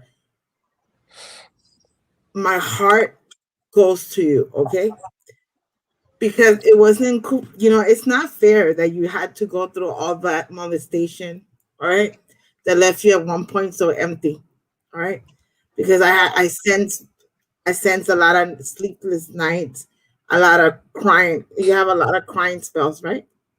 Yes. You have a lot of crying spells out of nowhere. You start crying even if you're driving or just standing somewhere, staring at the wall. You cry, cry, cry. In my mind, I see the Nine of Swords. You can't sleep at night. There's no peace with you. You have a hard time believing that you're good enough, even that you're lovable at some point, right? You don't tend to enjoy sex as other people. Sorry, I gotta, I I love gotta just God. keep it real. Just keep it real. You don't enjoy sex. So that's very important. I want you to do shadow work. I want you to find yourself and find your own demons. Of course, with the proper help. Therapy always help. I think me and Tiffany are big fans of therapy, but you Mhm. also need to do your own spiritual work, your shadow work. That's a double whammy. I'm gonna tell you the truth. I don't know if this is gonna make you feel better. I hope that it makes you feel better. I hope that I plant a seed, because one by one, the people that hurt you, is called karma. What goes around comes around, and I don't know why one of them is gonna have a horrible health problem. It's coming up within 6 months. Okay, I don't know if that's, is that something that, because it's called karma. What goes around comes around, is energy. All right. So I right see now, death. I see that death of whoever hurt you. One of the people that hurt you is going to die soon. so that's something that you need to know, and also be prepared, because that's gonna shock you. And I don't want you to relive that trauma. I just want you to be ready, to be strong, to do shadow. Please do shadow work. Mhm. Please hold on tight to your spirituality. Please don't let yourself go, okay? Because I, you're go ahead, Tiffany. I need you to know that when you get the notification that this person is going to die, the words that I'm hearing that spirit is telling me, it is finished. Ten of Swords completion. Mhm. It is finished. Spirit is telling me right now, this is the message that is coming through, that one of the people that hurt you is going to die. This is going to be a shock to everybody in the room, but you're not going to be shocked, because you're being warned now, and you're going to get confirmation it is finished. What was going to happen to them is justice. And I don't want you feeling sad, sorry, angry, upset, mourning. This is justice, and they deserve it. And this is what I be trying to tell people, that this spirituality shit ain't no fucking joke, and it ain't no bed of roses, and it ain't no fucking love and light. Sometime a motherfucker deserve that work, Right. and it's coming to them. It's coming because they deserve it, and the shit ain't finna be pretty. Ashe. Okay. All right. So I know that you've been wondering if you're ever gonna find a healthy relationship. I'm gonna switch a little bit the energy, because I know you wonder sometimes if you're ever gonna find it. You know. Mm-hmm. I love good news. I love to tell people I love love. What can I say? I'm the daughter of the queen of the rivers, the goddess of love. So I love love. So Yes. it's in the air. And yes, Mama, Ten of Cups, happiness, completion, family. In August, you're gonna feel stronger. Okay, this energy is gonna leave your body. You need to release that. Like she said, spiritual work is no joke. It's about fucking facing your demons, your worst fears. And you know what? Head on, baby. Head on. You know, it's not easy. Nobody said it was easy. It's a task. A King of Cups, someone that's in love, that has strong feelings for you. Sometimes he's gonna be quiet, so be ready. You know, it's a water. You know, we all know how water signs work. So, so my bad. But you know, the wheel of fortune, you know, stroke of luck. Let me get a few more, you know, just because I'm nosy. You know, I like to be nosy, all right? So, you know, the sun, again, June is gonna be a wonderful, wonderful. You're gonna feel contentment. June, the summer, sunflowers, that's my favorite flower. You know, you're gonna walk away from something. The Eight of Cups, walking away, and I believe it's from your past. I just want to say it like that, from your past as well. There's gonna be sadness. You're gonna become a hermit. You need to find, and this is a big, big, big sign that you need shadow work. You need to come into the hermit mode and be greedy with your energy, because you know, and stop people pleasing, please. That's what I you know, that's something that I picked up on you. Stop people pleasing. You're too nice. You say yes, yes, yes, and then you find yourself in a jam, and then you just can't say no. Start saying no. Can you do me that favor? If not, I'm gonna fly over there and hit you with my damn broom. I'm not playing. I'm not playing. My, you know, there's a client that could feel when I smoked for her. She thought her house was burning. She's like, I don't know what the fuck, you know. So, you know, I'm just telling you, please, please, please, you know, stop saying yes. You know, it's gonna make you a little bit sad. You're gonna face your demons. You're gonna feel, you know, but there's victories. You know, anybody who's a reader out here knows that the bottom of the deck always tells you the outcome, or the, oh shit, why I'm not buzzing you, man. Anyways, here you are. Oh, there you go. You see it? That's the Six of Wands. Anybody who's a reader here knows that Six of Wands is about victory. So you victorious. July comes movement for you. There's a Chariot. So things are gonna be moving along, even with your career, right? There's changes out there. So be ready. Be ready, okay? Yes. There's justice. She just said it. Justice. All right? Justice is important. That's very important for you to know that justice will come through. You know, because I don't want you to feel like the Nine of Swords anymore. All right, stop feeling like the Nine of Swords. You have a lot of flashbacks, so that's important for you. So that's the overall, you know, surrender to that. You know, Thank you. I wanted to use the tarot for you because I knew you were wondering about your love life, what's to come, and there's happiness on its way. But you know that any reader, well, I will tell you guys, my clients know that I don't play. You guys have the tools to change your own destiny. Okay? Nothing is set in stone. People need to understand this is divination. This will warn you. The cards will tell you the truth. But if you don't listen, nothing will come. You got to listen. All right? So that's important. Thank you. You're welcome. Hey, baby. Thank you. And you keep us posted.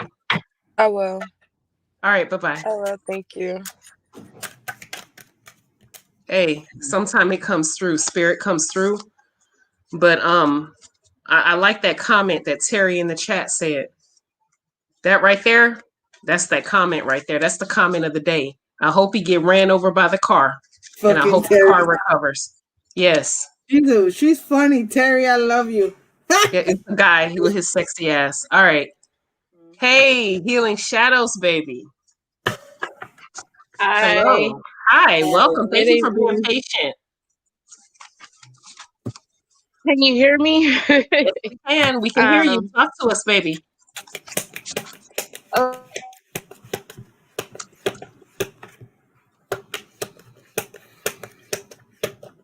She froze? In a very strict household.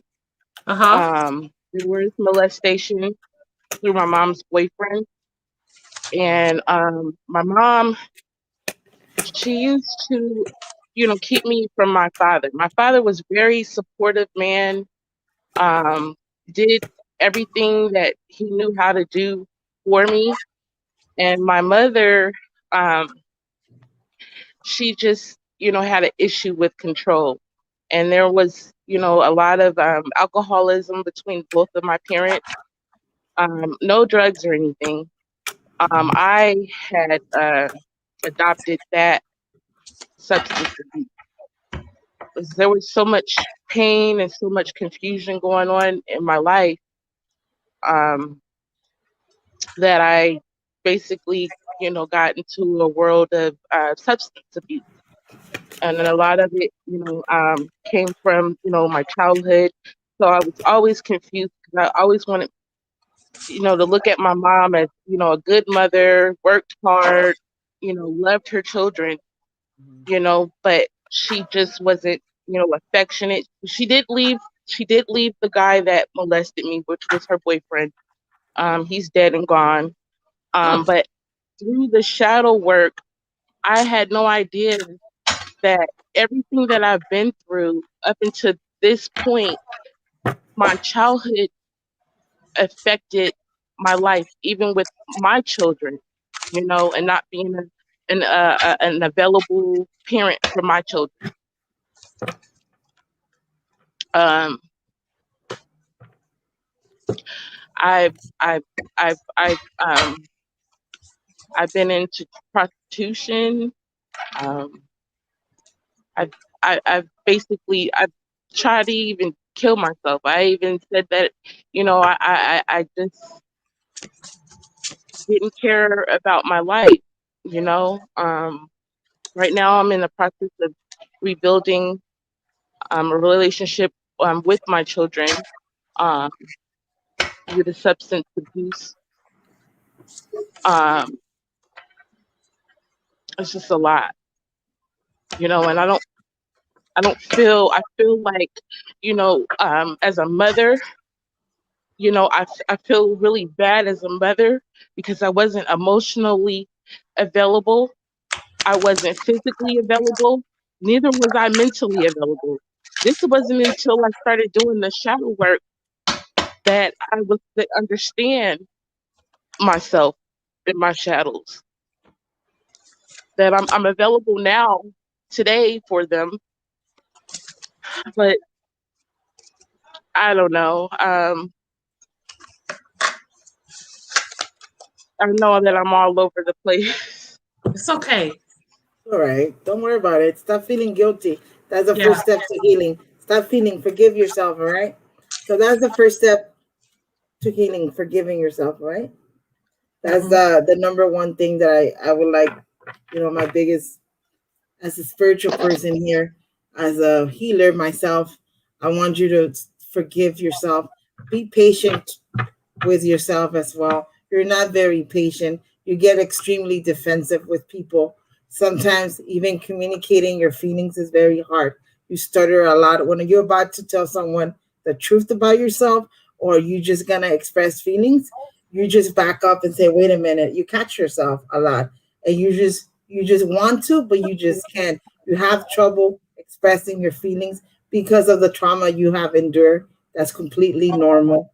There's also, I don't know if you have been experiencing dreams, nightmares, a lot of flashbacks as well recently, because this is a warning. I'm gonna warn you. Once you start facing your demons, there's gonna be things that they're gonna show up in your dreams, and you're not gonna like it. Okay, I'm just warning you. There's sometimes things that we pick up as we get abused, as we get molested, as we get used, as we go and through maybe substance uses, addictions, we pick up energy and we just can't get rid of it times. Okay. So that's why you need healing, you need shadow work, and you need a lot of cleansings, because sometimes, you notice, and especially with you, I think that I picked up right away that you tend to want to, when you give a step forward and then you back off and you just stuck like the hangman, and you just can't move forward.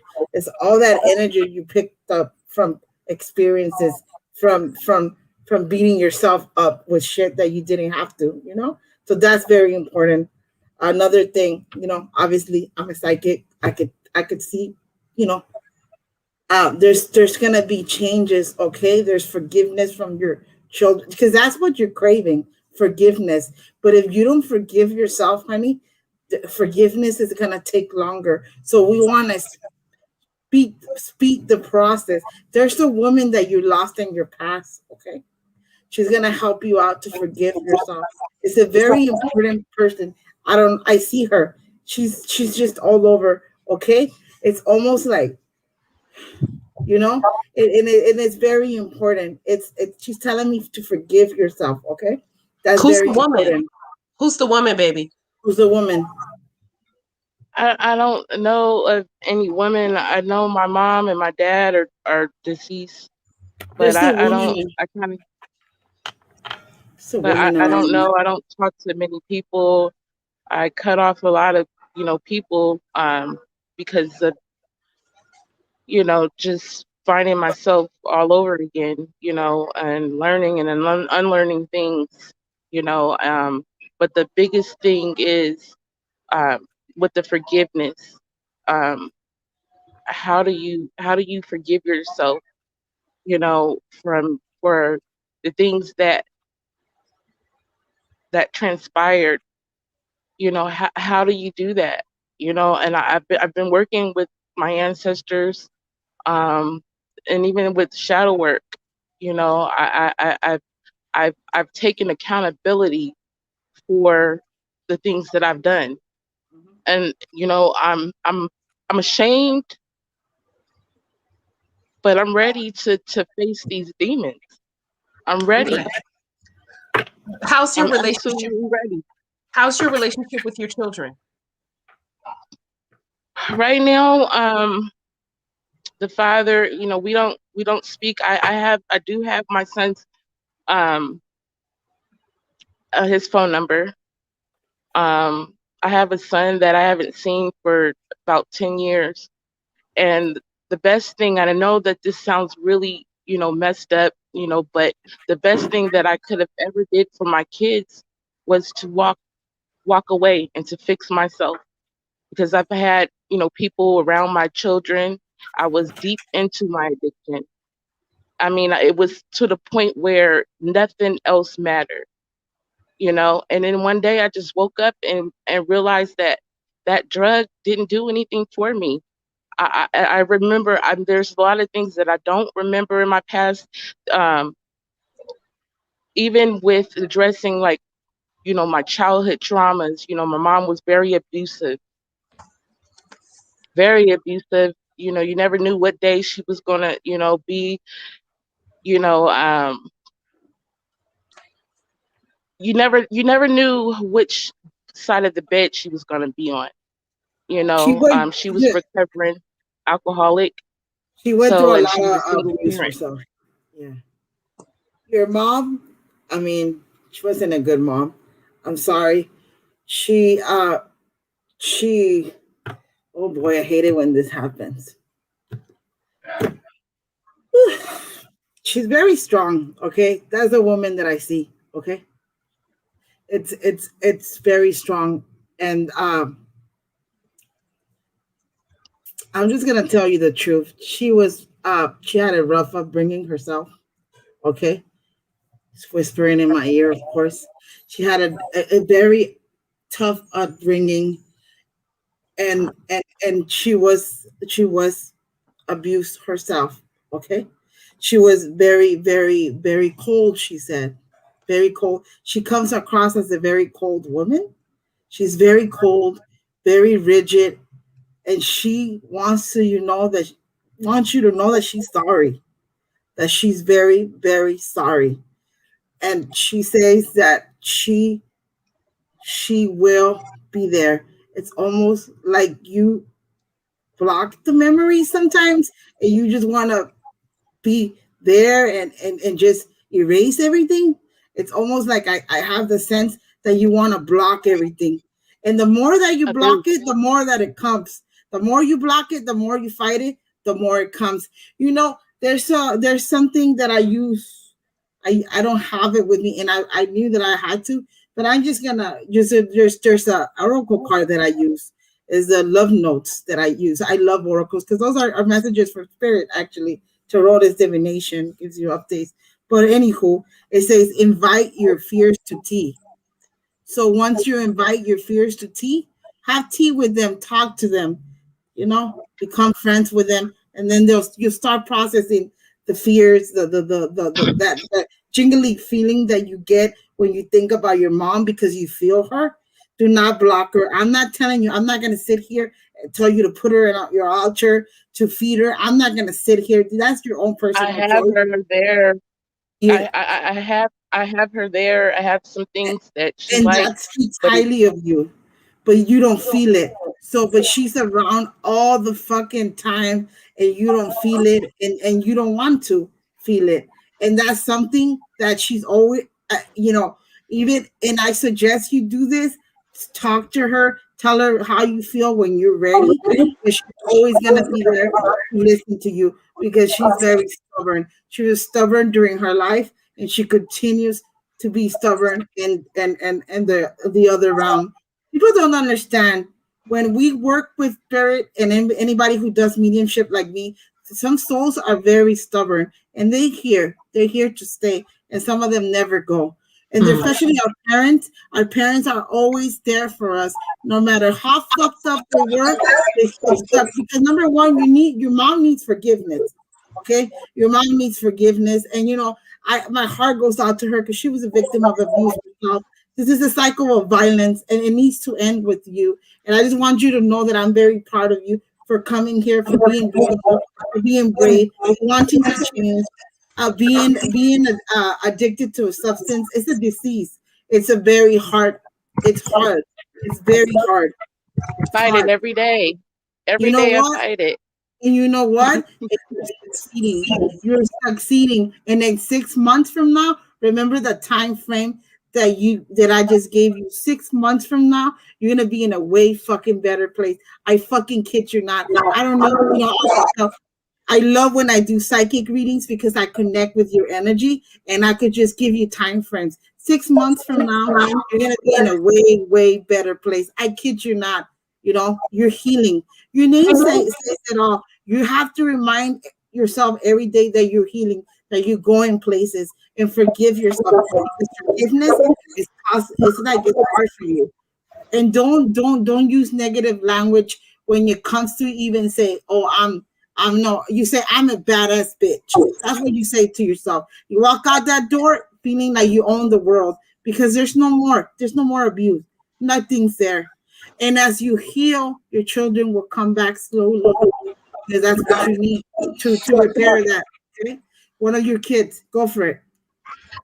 I'm hearing spirit tell me to tell you that you need to know that your past does not define your future. That's exhibit A. Exhibit B is that your children right now are hurting, but this is not going to define your relationship with them. I highly recommend you put yourself and your kids in a sweetening spell, a honey jar, and work the fuck out of that jar.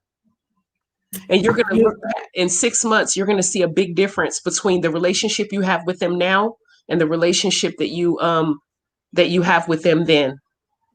You know what? Let me give you another advice. Yeah, the sweetening jar, and also, I am the daughter of Oshun. Ask her for guidance. She has a message for you.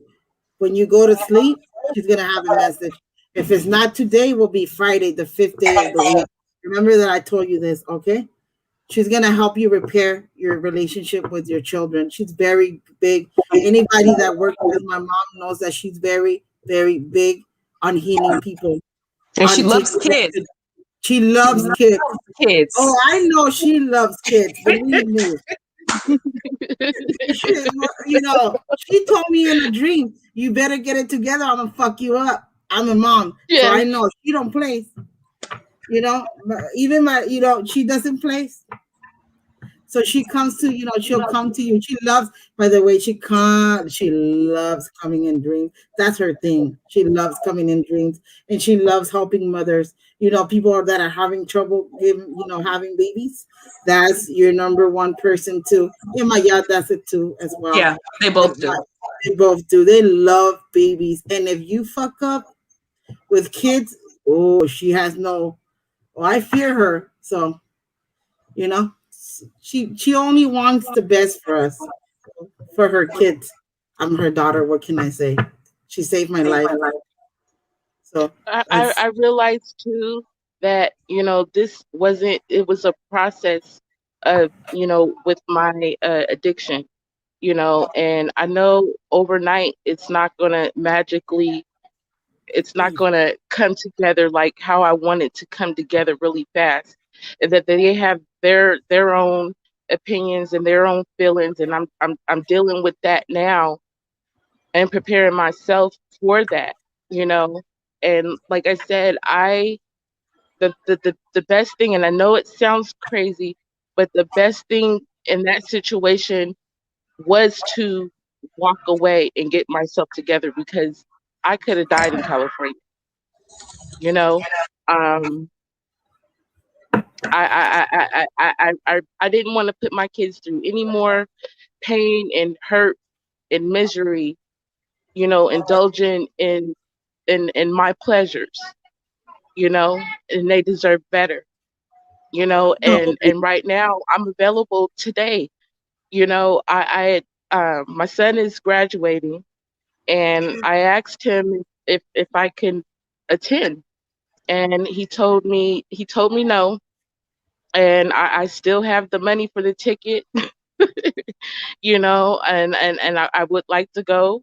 That's a big accomplishment for him, and he says that I missed a lot of, his childhood. At the age of 12 is when I left. And I realized that, I didn't want to be like my mom and drag my kids through the mud anymore, you know?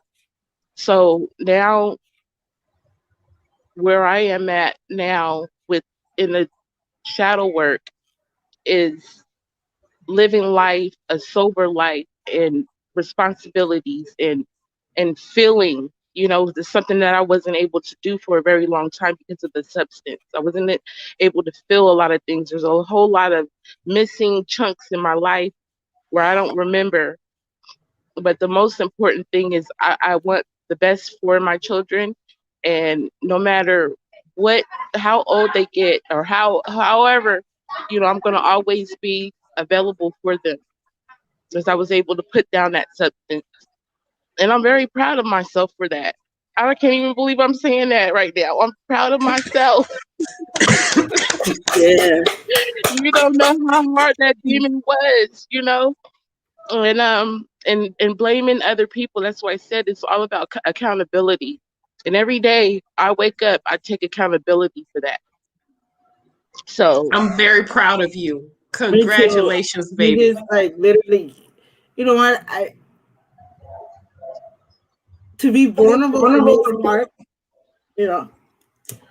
But I just want you to know that I'm very proud of you, Miss. Very proud of you. Someone said something about you forgive yourself because you didn't do it. No, it's not true. You forgive yourself because you're worthy of forgiveness, because you're worthy of recuperating your life. I'm sorry, LA, whoever that is. You forgive yourself because you're worthy of love, and you have to remember that you were also a victim, and shit, you had balls to just give up your kids because you didn't want them to go through what you went through as a kid with your own mom. You say Yeah. fuck it. And sometimes, me and Tiff work with kids like that. And every day, I tell them, when you do tell them my mom chose drug over me, Miss Teresa.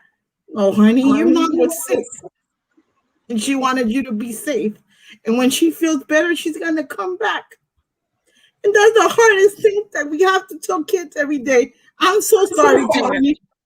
It's I'm okay. so sorry. It's okay. I'm Okay. sorry too. So for us as professionals, it's the hardest thing that we had to tell a kid. Right. Tiffany and me, they look at us like, what, Tiffany, like the mamas, the witch, remember the kids that were calling us, they wanted a love spell from us. Cheers for that, dude. Me and Tiffany are called witches at work. We very open about our stuff. But Jesus, Right. just God, it's hard to me as any client. You guys know that I'm always a witch don't break down because I'm a badass witch. I'm a badass witch. No, I'm a very sensitive damn fucking witch. I'm a fucking empath. What do you expect? I do cry, and I just want to give you a big ass heart. My heart and my it goes out to you. And you know what? If you ever need anything, if you ever need anything, call me. Okay, reach out to me. Tiffany knows I'm in the group. I'm always active, and my heart goes I'm in out the to group you. I'm too. so fucking proud of you, Healing Shadows, and if you need any resources, any linkages, now I'm something like a case manager, anything that you need, I'm here for you. Okay, I'm here for you. You know what? I'm just here for you. All right. Do the healing work. Appreciate that, Do the Shay. turning jar. Do Ochun prayer. Ochun is gonna hear you. I'm gonna also ask her to hug me up. She listens to me. I think I'm spoiled, but I love her. She's my mom. What can I say? Okay. Jeez, I I'm really sorry I cried, appreciate guys. you guys. I got emotional. I really appreciate everything that you guys do and what you guys stand for. And when you do the work, and I'm a living testimony, when you do the work, especially the shadow work, even if you tap in, anybody who's listening, do the shadow work. It's the only way. It Yeah. works. As long as you work it, it works.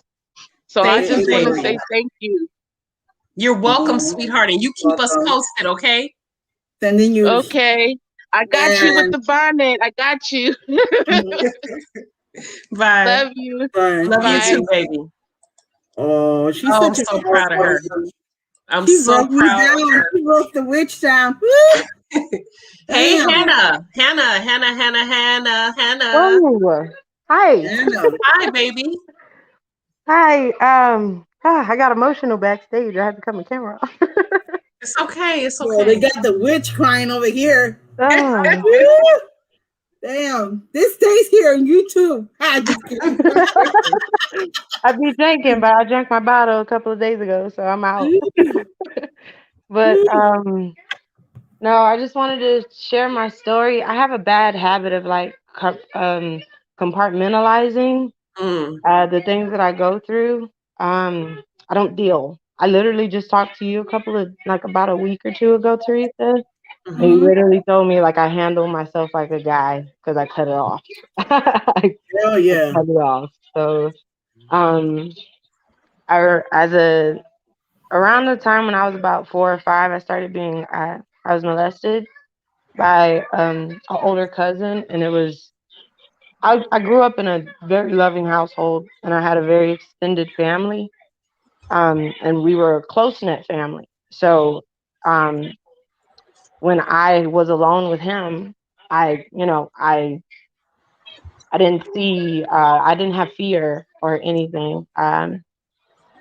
Actually, I had actually made myself forget, and by the time I made myself remember, I remembered extra details about it, and it fucked me up because when I remembered what happened, he had died, Mm.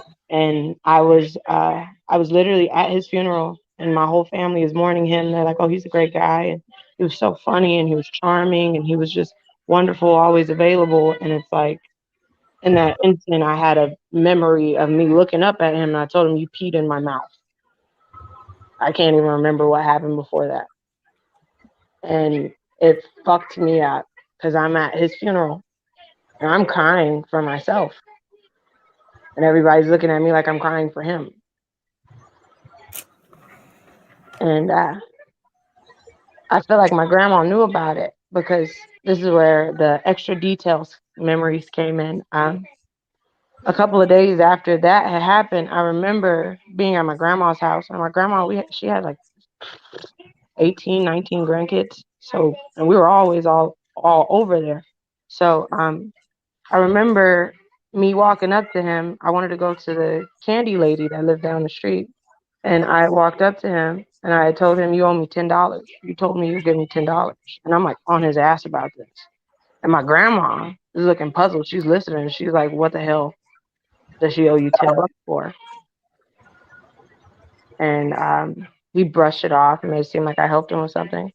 And another reason why I felt like my grandma knew about it was because I had a cousin that was a year older than me, and it never came out. Like, nobody talks about it for the most part, but she was molested too. I believe she was molested by him because that was her brother, and her stepdad was a fucking pervert. Like, there's no other way to put it. He was a pervert. So I was also molested by her, which was weird because I was 5 and she was 6. Or I was 6 and she was 7. Like, that happened for years. And again, I was young, and nothing bad really happened to me. So whenever all of this was happening, I didn't register it as bad, which also fucked me up. And by the time I got older and I had these memories, when I thought about losing my virginity, I didn't approach it like the average female. Like, I wasn't like, oh, I'm gonna make sure I'm in love. My mindset was like, get it over with, just get it over with. And then, like, when I did start actively having sex, I didn't look at it as I looked at it as a chance to get my power back, rather than a Yeah. situation of like love or having feelings. I didn't have feelings for any of the guys I was sleeping with. And now I find myself, I can honestly say when I look back at my love life, I find myself falling for guys who ain't shit. And then the good guys in my life, I push them away completely because I'm scared of submitting in that way. I've never been dependent in that, in like an emotional state or um, mentally. I've never been dependent, and I don't know. It's kind of hard for me because I was taught to be strong. I was surrounded by strong women, strong, loving women. When I finally told my mom, I told her about a year ago. I'm 26, so when I finally told her, she apologized and she cried with me. She was like, "I didn't know." And I know she didn't know. She worked 3 jobs. She was in school. I had an aunt who had muscular dystrophy. My mom was a very busy woman who somehow still managed to be present, and I love her for that. That's good. But nonetheless, I still have issues. I was trained to be strong, so I find myself like multiple times in my life whenever somebody's like just break down to me and like let me in, I don't know how to because I genuinely feel like I am, but it's like emotional disconnect with myself because I'm also an empath, so I have a lot. I feel for people. I actually put myself in their shoes, but for whatever reason, I can't. I struggle with doing that with myself, or whenever the emotions are coming up, I stop it. I just literally cut it off because I feel the feeling of my emotions coming up is overwhelming. Like I honestly, I had my first ugly cry 2 days ago. Okay.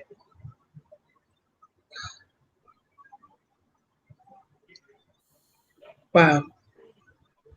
I, Okay. So yeah, I'm just I think that, well, Hannah, you know that when we had our reading a week ago, was it a week ago already? yeah, it was about a week ago.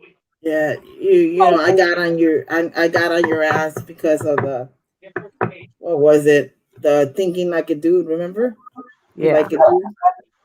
Uh, and getting in touch with your emotions and, welcoming, being able to welcome love when it's there as well, and not feeling guilty over certain things, you know. yeah. Uh, and I think that you're doing a great job, and I hope that you're doing your work because if not, I'm gonna go get you. But I always, but I also think that now that we're talking about it, there's also a lot of forgiveness to be done, you know, and not even in a personal, well, it's personal, forgiving people as well, forgiving yourself, you know, because there's a lot of guilt. But of course, we talked about it in your reading last time. Yeah. But, surrendering obsessive thinking about yourself as well, overthinking, you overthink a lot. I'm just going to give you a friendly reminder of that, And I think before we ended our conversation last week, I told you that I was always, that once I read a person, we're connected. You know, there's times that random clients text me, "Hope you're having a good day, Teresa." And I'm like, I'll be tripping out because we are connected, And Yeah. I think with you, you're doing such a great job, and there's a lot of opportunity, but there's also a lot of guilt there behind it. So let me tell you, continue doing the work because you're doing a great job. I Yeah. don't want to trigger you with the reading that I gave you last week. It's about welcoming things, changes, doing the shadow work and things like that. And surrendering the obsessive thinking because you tend to overthink a lot. So that's gonna help you a lot. Now I understand you better. Actually, I knew that you had a lot of pain. Obviously, the Ten of Swords, a lot of betrayal, a lot of things from childhood. You know, but for you to be brave and come and tell us your story, that's amazing. Thank You you. know, Thank you. I've Thank you been, so much. thank oh, you so much. it's no problem. I was so nervous. You I, did I well. You did well. yeah, And you're going to be okay. And you're on the right path with your shadow work. You're on the right path. she's an empath straight up. She comes out as I just gotta brag. She comes out as a high priestess. She's very intuitive. The queen of cups, very intuitive. A lot of water energy there. You're a badass witch. So just like I told you, you feel what others feel, and I told you how to block it. I believe it. You ever. Yeah. It's blocking it is very important. We cannot continue going to stores and feeling what others feel. Yeah. I'm trying to get my fucking cucumbers. That No, was just right. Yeah, that happened the other day. yeah, I that just shit is wanted some mini crazy. cucumbers. Yeah, it's like you go to the fucking store, Tiff, and you're walking. Here's my. That's what I be ordering my shit online. Fuck that. I'm gonna give my old trust online because you go to the store and you pick up on energy. You just pick them up. People, even evil as bitches. I can't do that. It's too much for my soul sometimes. Yeah. So, like I told you, block it. Uh, an advice for you: drink a glass of water every time you're about to go into a public place. That helps a lot. It cleans you. So just do that. Continue your work. Spiritually, you're gonna grow a lot. Remember, pay attention to your dreams as well. They have a lot of messages for you. If you have any questions, you can always text me. All right. So feel free. But Okay. protect your energy. Okay. I do have a question. I think I messed up last year in my shadow work. Um I believe I activated clear audience, and Hmm. my grandmother was coming through to me. It was like a channel. It was just a direct channel. Everybody was coming through to me. I was hearing my children's father's great aunt and his grandmother and my friend's grandfather that I didn't even know passed away, just all coming at me. And when I had sat down to listen to my ancestors, my father had came through, and there's a lot of trauma there because he Hmm. was very close, but not in the picture at all. I have cousins who are literally cousins on both sides because my aunt married his brother. So his Yeah. family was very close, but he was never in the picture. He was my neighbor for a period of time, so I related to Cece Hmm. in that Oh, sense. Um, but when he passed away, he literally passed away on my son's birthday, and in my head, I was like, "Good riddance," I had no feelings towards it, and when I started the clear audience, my grandmother was the main person talking to me, and she's like, "I'm here for you. I've been here for you. Got your back, baby."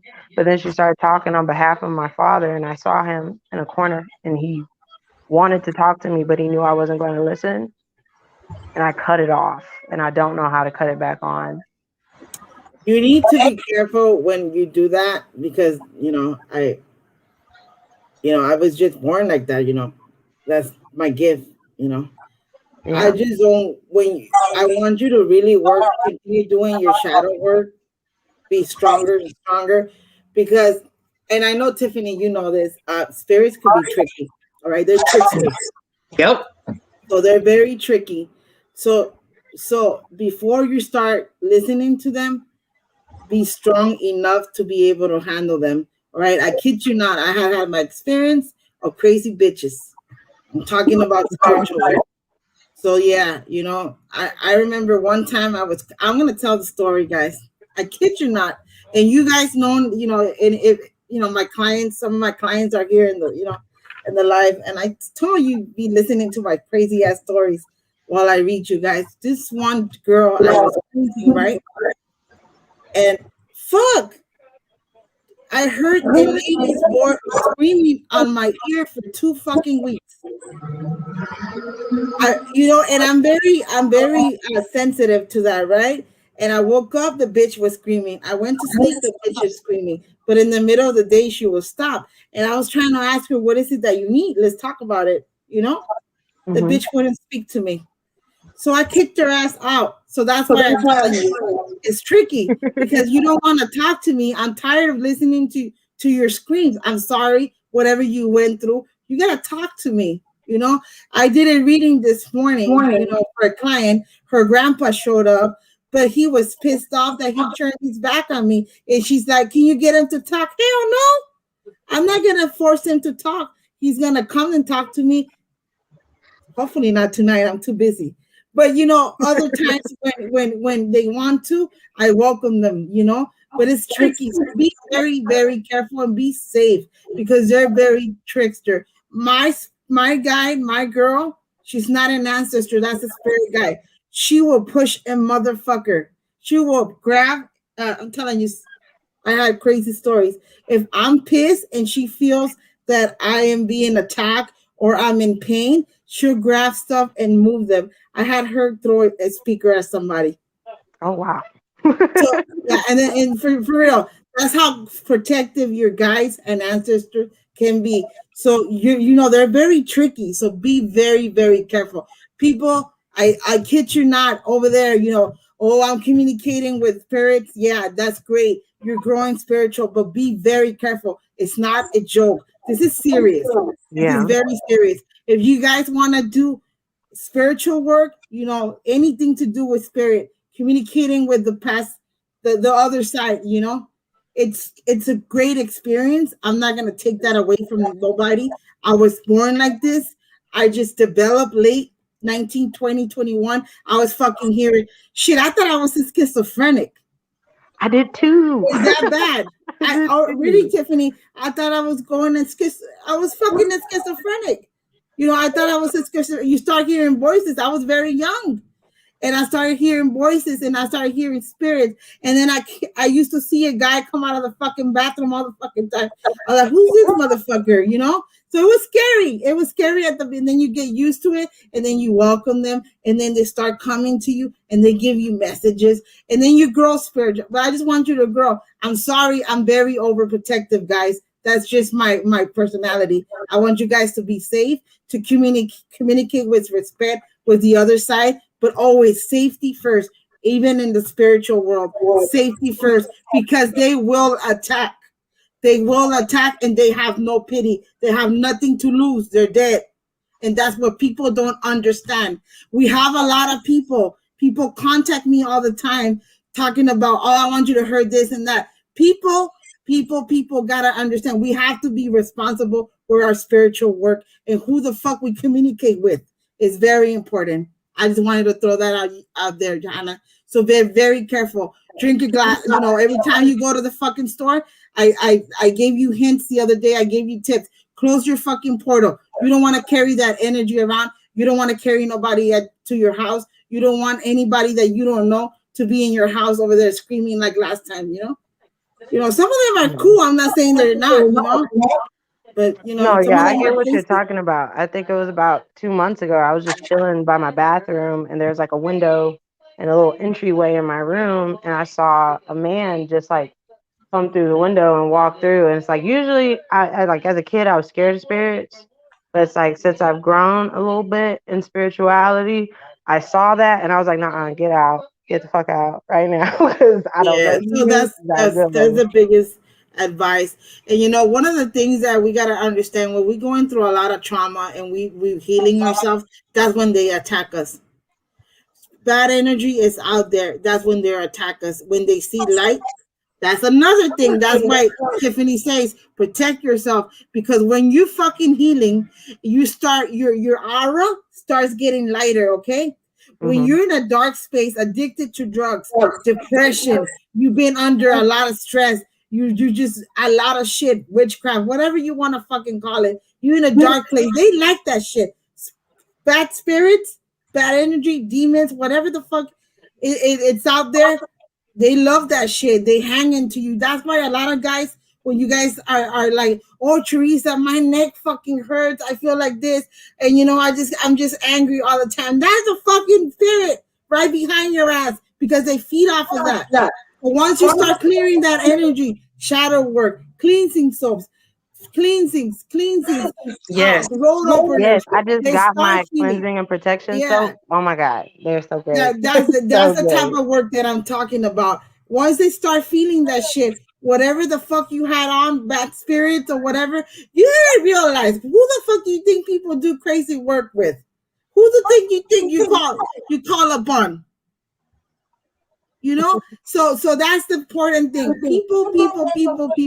You have to be responsible with work. That's why when people are cleansing themselves, doing the shadow, the healing, facing your demons, you're getting them angry. So that's why you guys get attacked. That's why there's a lot of attacks here. So you gotta get rid of those motherfuckers. All right, that's just my point. I'll be running my mouth here. So that's No, it. So be careful, all right, Hannah? They don't have attached to you, giving you all kinds of advice. You're a spoiled child. Anyways, she's thank very you. I gifted, appreciate Tiffany. the That's why advice. yeah, she's very fucking gifted. I can feel it. Her, it's just amazing. You're gonna just fucking girl. I want you to fucking embrace it. Make me proud. You're a badass witch. Continue growing, but fucking protect yourself, okay? Okay, thank you guys. If I make it in music, I'll give you guys shout outs and stuff. Thank you so much, Tiffany. Hell All right, yeah. we got one more and we're going to end this. Hey, boo boo. Hello, can you hear me? Yes, we can. How are you doing? All right. How are you? We're good. What's going on, baby? Talk to me. Well, I was actually just scrolling on YouTube, just thinking about a lot in my life, like triggers and all that stuff. And then I came across y'all videos. So I'm like, let me see what this is about. And I've never ever was able to tell my side of the story. Like nobody has ever heard, not even the therapist that I used to go to, about, things that would happen in my life. Yeah, so I was hoping that I could share that with y'all. You sure can. You got the floor, baby. Talk. Go ahead. Okay, I think my very first encounter with where I lost a sense of self was when I was 4. My mom would take us to a trusted daycare provider. Now the daycare provider was good, well, I'm not gonna say all too good because I know, as I got older, some things, but I'm gonna get, I'm gonna get on that.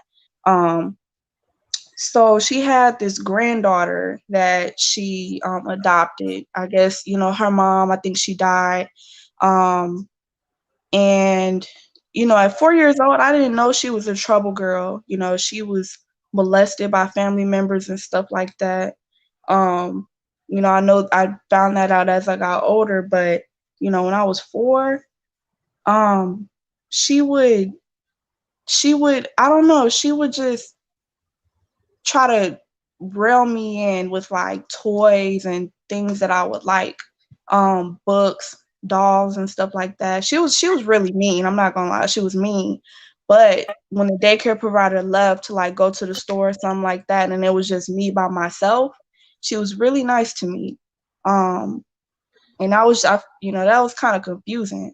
So yeah, the times that we did have alone, give me 1 second. I'm busy. I'm busy. I need time. Thank you. Um, yeah, so when the daycare provider would leave to, go to the store or whatever, I would stay, and she would, reel me in by trying to read a book to me, and then she would start touching me on my private parts. Now as a kid, it just never, I'm gonna be honest, even to this day, it doesn't bother me. And the reason why I say that is because I think that, for one, she was a female.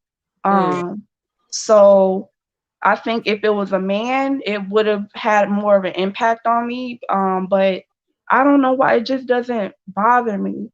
But she confused me. She would turn hot and cold. When other people were around, she was her normal self. But then, when everybody left, she was just this whole different person. And I was attracted to that. So then, I just never told anybody ever. Like because I didn't find it a big deal. I didn't say anything. It didn't bother me. It still just kind of don't bother me. I used to have flashbacks as a kid and stuff like that. But I didn't know that was a sign that I need to dig deep. You know what I mean? So, as I got older, I was washing dishes one day, and I finally, what was I, probably 18, 19, I finally decided to tell my mom about what happened. It was like this guilt, that, she should know.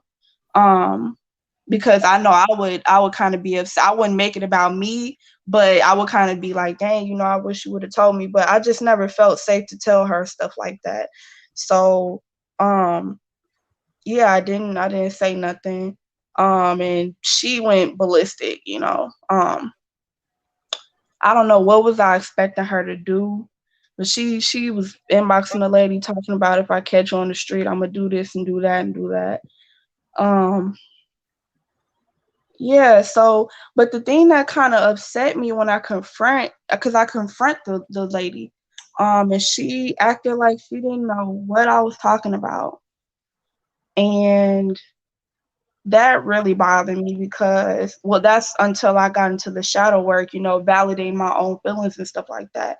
But that really bothered me. She really acted like she didn't know what I was talking about. She got off into saying, I got daughters of my own, so why would I do that? So I started thinking, I'm crazy. I'm like, okay, I remember these details very vividly.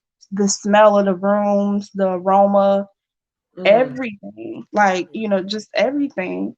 Like the pages and books and stuff like that she would try to round me in with. And it's like, why would I remember something so vividly if it didn't happen? So I'm like, no, I know I'm not crazy. So, I left the situation alone. Me and my mom, we just left the situation alone. So I got pregnant. What was that? We didn't say nothing, baby. You got the floor. Go ahead. I got pregnant. Now, mind you, it's not the daycare provider. It was the granddaughter. So the granddaughter, she left, got her own kids and stuff like that. She moved out, so I decided this was the cheapest route for me. I really didn't have a choice, but I sent my daughter to the daycare provider because I knew I figured she would be in safe hands, you know what I mean, with my old care provider. So then one day, after I confronted Jasmine, like probably a year later after I confronted her, I see her. And it's like, I can't really get mad at that because that is her granddaughter, but it was just so like, I don't know. I just, because she knew that that was my daughter that was going to be there. So for you to still be there and you know that I'm coming to get her, I felt that that was pretty careless. Or does, you know, sometimes I question, does she really not remember? Because ain't no way you just floating around all free and stuff like that, knowing that I'm gonna be around. And so I really do think that she forgot. Um, How old was she? she was probably 14, had to be 14, 15, and yeah, I was 4, and she did She, it up till I was like 5 or 6, and like she would put her mouth on me, and you know she never used her fingers or inserted nothing inside me, but she would put her mouth on me.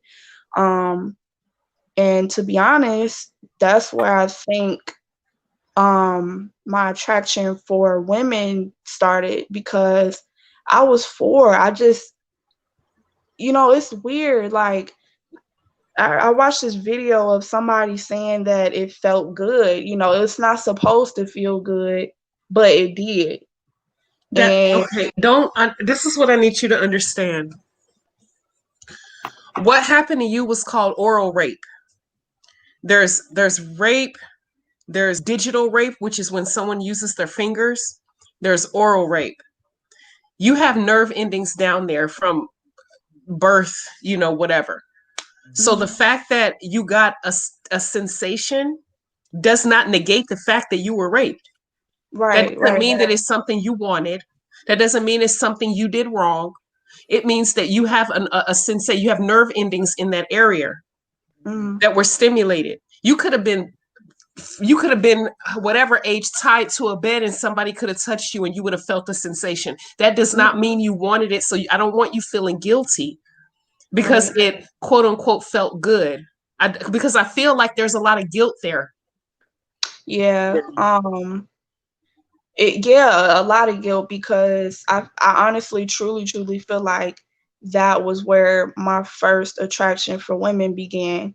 Um, I wouldn't do nothing by aggression, but you know when kids they start playing house and stuff like that, like that I wouldn't say I lost control. Well, I kind of did in a way. I was too young. I feel like I was too young for that, but I liked it. And that's where it first stemmed from in my attraction for women. I'm not full like I probably would be in a relationship with a woman, but I'm married right now, but I'm just saying in general. Um, but yeah, I do have an attraction for men, and I do think that's where it stemmed from. That, but I think it's more of a sexual thing, honestly.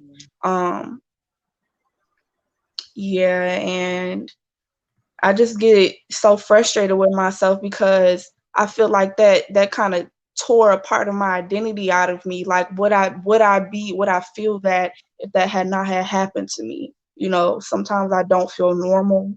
Um, but yeah, this is actually my first time like speaking on it, because it has never like truly bothered me. It has never it traumatized me.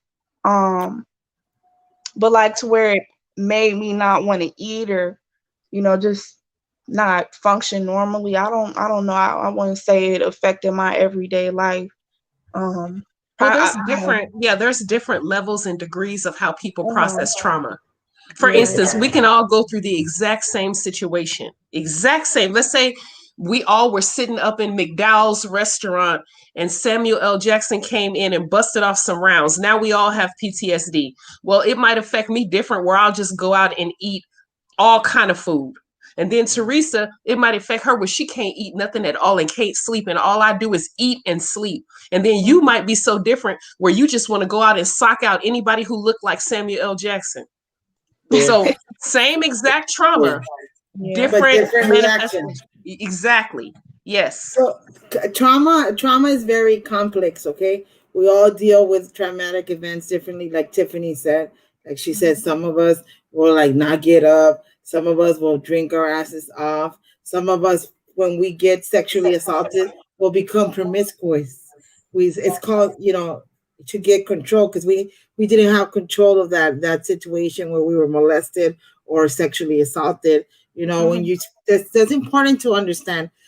Victims that have been raped, some of them do have an orgasm, even because you, like Tiffany said, you know, there's nerves out there, right? Right, There's a right. clip, things like that. So it's sad, and that's where the guilt come. Well, why did I come if I was getting raped and assaulted? But there's sensations that you have when people penetrate you that you don't want to have. You know they're wrong. But you Right. don't want to have them as well. So, you know, Yeah, it's a hard. So don't feel guilty over that. That's just that's just biology in itself. All right. right. So that's important to understand. You know, and everybody process trauma differently. Some of us minimize it. It might not hit you there. Yeah. That's important to understand. It might have not even hit you there yet. Yes, you just haven't hit you as hard, but there's going to be a situation that might trigger it, and then you're going to bust up crying and having all these memories because you repressed it. Or you minimize the event, and something is just going to hit you and trigger you, and it, you know, and it's going to come out. So be worried about that. Be careful with that because that might just happen. You know, I seen it happen. So, you I know, definitely minimized it. I think I did because yeah, the main part about it, the main part about it was she was a female. That's Yeah. like the whole thing for me. You know, my mom, and I'm not gonna blame her. But she was always, you know, watch out for men. Watch out for men.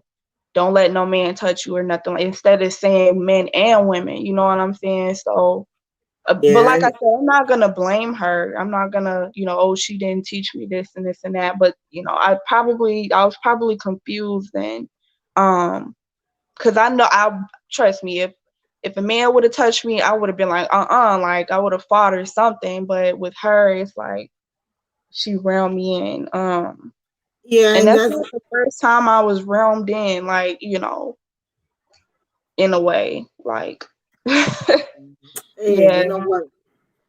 It happens, and that's one of the things that we need to you tell our kids. You know, Yes. as parents, is a woman and man, nobody's supposed to touch you. You Period. know, period.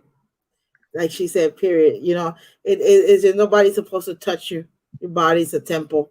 You're not supposed to be touched, played with, kissed. No, fuck it. Boundaries are needed. So that's very important to teach our kids. You know,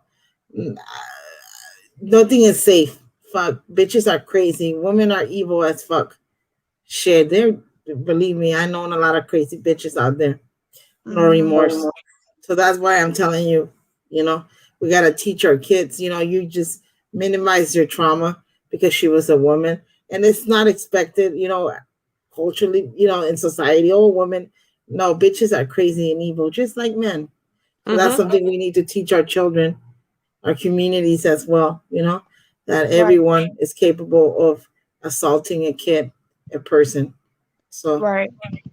that's I something started that even is blaming important. myself because I really started blaming myself because, um, I don't know, like I had all pretty much all throughout my life, I've attracted people, and I say I because, you know, it's something within me that keeps attracting these people clearly that that just kind of take advantage in a way, you know, just think that they can just run over you. So um that was the first point. And then like on up in my life, you know, I just kept attracting people that just run over you. Um and you know, you just don't say nothing, or you know, you just sleeping under the rug, brush it off your shoulders and go on about your day and stuff like that. So yeah, that was like the first point for me. And then I started blaming myself, like it must have to be something within me that keeps attracting these people, you know, and I Yeah. know that I'm not supposed to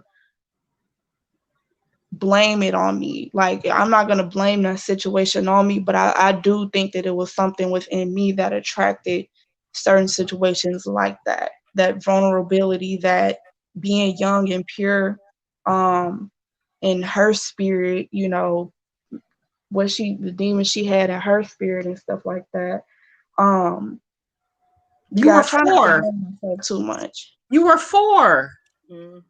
Yeah. She saw an innocent kid who was young enough not to be able to talk and took advantage. How in the hell is that your fault? Mhm. And she, you know what happened? Somebody did it to her. It's called learned behavior. And sometimes kids get so angry that they do it to other kids. Mm-hmm. That's the way they have control. I mean, I could tell you a whole bunch of stories of how kids who are CSEC clients, prostitutes, get other kids to do it as well. Not only because of the pimp, but because they have that's the only way that they have control. Their own little revenge. If it happens to me, I want somebody else to suffer. People Right. sometimes they go through a lot of trauma that they become very miserable. That's why I'm so big in healing. That's why I'm sometimes I'm too hard on on people that I work with spiritually, because I want them to heal, because Mm-hmm. sometimes if you don't heal, you will become a bitch. Right. And sometimes and sometimes being a bitch, not in the right way, you hurt others. And when you hurt others, it's called what goes around comes around. That's why I tell people healing processing is very important. So somebody did it to her, all right? I'm not defending Mm-hmm. her, but I'm just telling you it's learned behavior. Somebody did it to her, and it's crazy, you know. I'm sorry that happened to you. Me too. Yeah, I'm Yeah. very sorry, because it's not cool at all. I At don't all. feel no anger towards it, or I don't I don't know what I feel towards it. I don't know if I've forgiven her, maybe because I haven't felt nothing towards it, but um And you don't have to feel anything right now. There's nothing written that says you have to have a defined feeling right now. okay, that's that okay. You don't have to feel anything. A year Uh-huh. from now, you might feel totally different than you do today. Yep. Cuz I try That's to just it. force it, you know. No, Yeah, you don't don't have to force force it. And anything. No, don't force Uh-uh. it. I be like, why am I so numb to this? Like why try to cough up a feeling to heal it and get it over with, you know what I mean? That's It's another okay. thing. Healing takes time. So you're not ready. You're not ready. Be Yeah. happy. You It'll know. happen when it happens. Mm-hmm. And your spirit will know. Your ancestors will know. Your guides will know when it's time for you to face that time. I get a lot of people. Well, you know, Teresa, I know that I'm intuitive, but I just don't feel it. It's not there. I'm not connected because your ass is not ready yet. There's And no. that's You okay. can't question, and that's okay. Yeah. You know, it's okay not to be ready to process trauma. It's Right. okay to numb it when it comes, but you know what? It's good that you aware of it. You aware of Mm. it. It's not like you're oblivious. It's gonna hit you, and then you're gonna go and throw yourself off the cliff, because there's a lot of shit that you have to deal at once. So now you know. And I told you earlier during our conversation, it's gonna come when you least expect it. You're gonna get a trigger. It just happens like that. Nothing personal. It's just when I don't know, it's just gonna hit you, and it happens, and then you're gonna be ready for it because you already knew. But it's still gonna hit you hard. So it's hard to process it. You don't have to be ready right now. You don't have to be like, why Mhm. am I bad because I'm not processing this and because I'm numbing it, and you feel guilty. There's a lot of guilt inside of you. Stop feeling so guilty and just let go of your control issues. Give it to spirit. Just heal on your own. Do your work, and when it comes to that time where you have to deal with it, you're gonna be ready. You're gonna be ready and protected. Okay? There's a reason it hasn't happened yet, kid. I don't know why I'm calling. Well, how old are you? 21. Oh, she's a That's why I baby. was calling you a kid, huh? Because there's a reason. I feel your young energy, so that's a reason why it hasn't happened. Okay, so I just want you to know that it's okay not to feel anything right now. You want to numb it.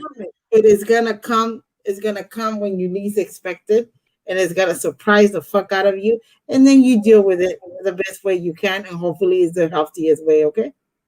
Okay. I just, sometimes I get confused because I pay attention to my dreams a lot. I get a lot of stuff through my dreams and my mind. Throughout the day, just stuff pops up randomly. So when that happens, I try to pay attention to it. Um, like, this video was actually triggering for me, like, whoa, let me join in. But um yeah, like thoughts pop up, and that's like a signal for me, like, is my thought telling me something? Like, that's, I don't know, I get confused on that sometimes. Let But me I tell you am. something very important that you were saying. Your therapist, now I'm going to be just a therapist. You were saying, you said this, I just caught it, you said this video even triggered me. So something is triggering you. There's a reason you're telling us your story. Ooh. So obviously oh, pobrecito, it's, there's a reason. So something is there tickling you, you know, wanting to scratch it, but you're not, you're fearful because it's going to hurt a lot. So you sit, I want you to sit with that energy for a while. I need you to start doing spiritual work, shadow work. And when you're ready to process it, your spirit guides, your ancestors are going to get your ass ready. You'll be so strong that it won't break you. It will break you. Yeah, you're going to have to face it, but you're not going to be in danger. You know what I'm saying? Mentally in danger. When you're spiritually strong, when you're mentally strong, you're ready to process anything on your way in your way. So that worries me. You're a very gentle soul, by the way, Ray. You're very gentle, very vulnerable, and that's Mm. why people take advantage of you because you're Yeah, very I know. vulnerable. Okay, so you need to empower yourself, honey, to do shadow work, to find your own identity. It's very hard. You're a baby. You're only 21. All right. So yeah, shit. I can just tell you, you're fucking growing. So spirit don't want you to process shit. You'll go crazy. I'm sorry. I'm very blunt. So they'll get you ready for it. So just be ready for it. That's the best advice that I could give you right now. Yeah, To yeah. get ready for it, spiritually ready for it, and you will be ready. I promise. Okay, let me get ready. So breathe Thank you, like this. baby, for tapping in. Okay. Yeah. Thank you guys so much. I hope you have a great night. And you Thank too. Bye you. bye. Thank Thank you. you. Wow. Okay. I got one more, but I think that's it because I really gotta go. We've been doing this for damn near 3 hours. You got energy enough for one more? I'll take it. Okay. Hi, Sunny. Hi, How are Hi. you? I'm all right. Okay, talk Um, to me. well, I was raised by my grandmother, and my mom wasn't in my life, and oh my God, well, my grandmother was Sunny, very, yeah. how old are you, baby? I'm 24. I'm really Okay. nervous, It's but okay. I've never really told anyone this before, and everybody could see that my grandmother was weird. She would always like put her hands on my thigh and just start like rubbing me, then eventually touching my butt. And she would do this in front of other people. And she's a grandma, so I never really thought anything of it, but I always felt very uncomfortable every time she did it. And I remember when I was a lot of things in my house were normal, but basically I was being molested by her, and my father, which is her son, was like raping me. And I was so young. He died when I was in fourth grade. I was like 9 years old. I didn't even have my period yet. And everybody at school, I was basically being tolerated my whole life by everyone around me because they knew what was going on, but I don't know why they didn't say anything. And she would always tell me nobody loves me in the world but her. The people in the neighborhood, like the neighborhood kids, we're just out playing and stuff. But when my dad didn't stay in the house, but he would always come over. And whenever he would come over, all the kids just run and leave. And eventually the kids' parents will be like, oh, you can't play with her anymore. The parents will be like, it's nothing you did, but you just can't, you can't play with my kids anymore. So eventually I didn't have friends. I had to play by myself. And basically I was an empath, and like nobody told me about spirituality or like being psychic, you being able to feel what other people feel. But I knew like something was wrong. And I went to daycare, and kids would be like, oh, my mom's here, and then would run to their mom. My grandma and my dad came in. I was like, oh, my mom and dad are here. They were like, ew, look how old she is. She's not your mom. My grandmother would make me call her my mom. And like, she would give me baths, and she would be touching me. She would even be kissing me in the mouth, putting her tongue in my mouth, and I just felt so uncomfortable. I would be crying, saying like, no, stop. And she was like, you can't tell me stop. You can't tell me no. So eventually I just stopped talking. I would never speak up for myself. In class, I would make good grades, but I would never get in front of the class to talk. And I just felt so ashamed of myself. And I remember like growing up, you hit puberty, you start developing, and this lady was basically a pedophile. Like once I was 10, I had to care for myself. And by the time I'm 13, I got a job. And like, you start having your period, and I didn't know anything about this. And I just felt so disgusting. My dad, he died when I was 9. He was on cocaine, and this dude would like rape me. He would tell me put my hand in his pocket. I didn't know what that meant. And he would like rape me, and I would be in so much pain, and I would always be taking medicine. I didn't know why. Like I would be getting sick and STDs, and I just never felt clean. I had a dream about his whole funeral and putting roses on his casket. And the next day I woke up, I felt a void in me, but I felt somewhat safe. And he had died. And my grandma, she would tell people, oh, he died of a heart attack. But he literally had a hole in the top of his mouth. I thought he was just born that way. I knew nothing about drugs. They kept saying, like, I would do something to make him mad when he was on coke. I didn't know coke make people aggressive. He would just fight everyone in the house and go and sit down like nothing happened. And this was normal for me. I'm thinking no one in the world loves me. I'm thinking it's just something wrong with me. And people at school, they would be like nice to me, but I knew they knew something was wrong with me. They would always say your grandma is so weird. Like what happens at home? And she felt so comfortable. She would come to school and touch on me, rub on my back, touch my butt. She would always slap my butt, and she would try to do it to other kids. And like, it was just so weird. I just never felt normal. And to this day, I don't feel normal. And I don't know. I just don't know what to do, what to say.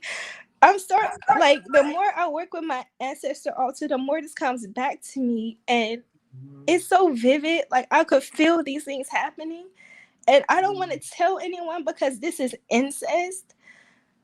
I don't want to go to therapy. I don't know what they're going to say to me. I went to the military, and I woke up with this girl's hands in my pants, and I was just like, I had enough. And every relationship I get in is either a version of my dad or my grandma. And my dad was so abusive. My mom was not in my life. When I was 18, I met her.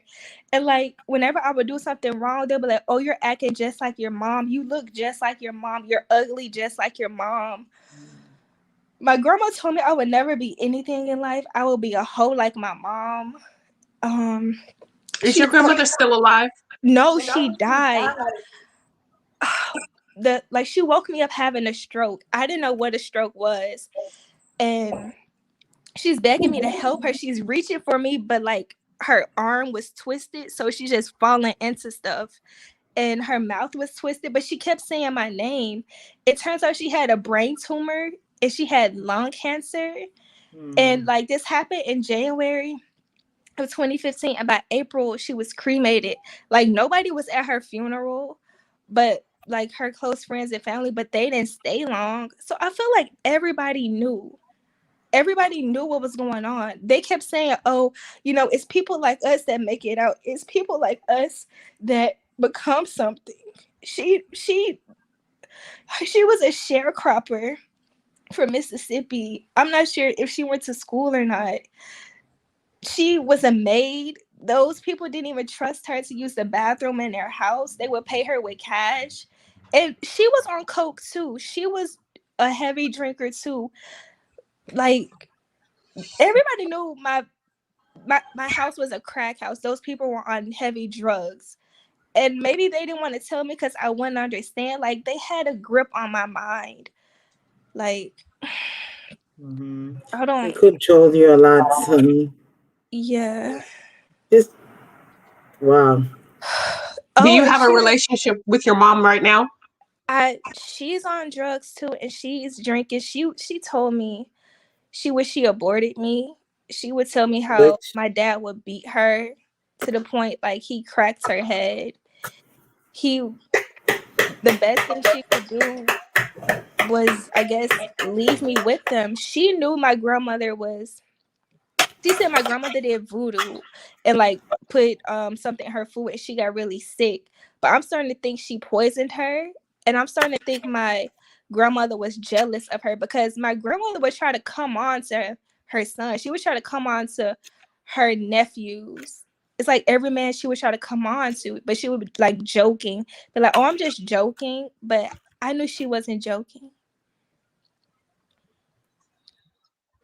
And but when I turned 18, I just left. Um, yeah. I went to school and I got raped my freshman year in college. And the guy's friend stalked me. Everybody thought I was lying. Um, it's like the girl before me said, it's almost like I'm prone to these type of people. Like I have a stain on me, where it's like, you know how animals, they can smell their prey. It's almost like I'm prey to predators. And I'm trying to get into Ifa, and Mm. one of the readings told me there's like a curse or there's like an evil spirit.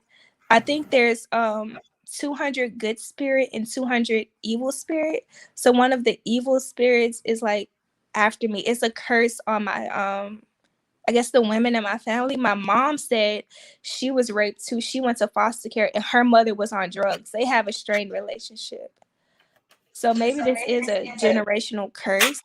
No, well, we finna find out, but I doubt it. I highly doubt that. Question before hey, Teresa hey, start. Go hey, ahead. Go ahead. I'm just gonna be very open and honest. It's called generational trauma. Okay. Mm. Yeah. So from generation through generation through generation through generation. By the way, uh, I'm just gonna give it. I'm not gonna get into it because I'm upset about something. But anyways, there's a lot of lies in your family, a lot of hidden Yes. mystery. Seven of Swords came out, a lot of losses. Five of Pentacles. You know that's something that you had to put. You had a lot of losses. You know, Mhm. uh, your mom here, she's a piece of shit. Yes. So you wish she was nurtured. You wish she was the empress. You wish she was nurturing. Sh- you wish, but she's not. So I'm gonna be complete. I have good news for you, which I'm happy to see this. You're gonna get so strong that you're gonna leave your past behind with the Six of Swords. I want you.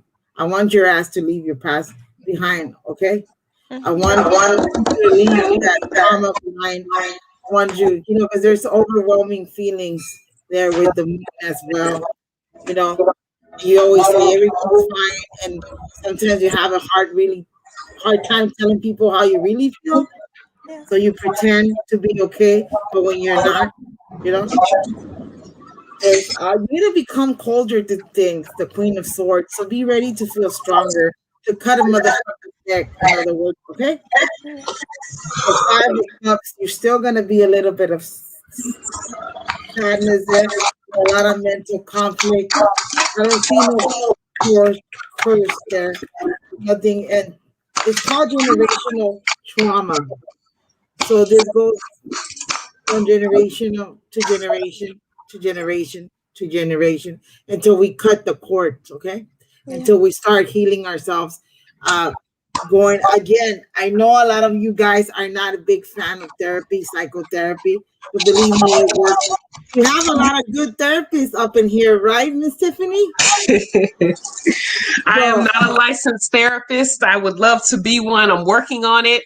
But and I highly, highly, highly recommend you guys find somebody in your area who is a licensed therapist, because you can do your spiritual work, but you can also double back and backdoor and get you a licensed therapist and do both at the same goddamn time. I'm not one of those people that believe that therapy's bullshit, and I refuse. You got to give it a chance.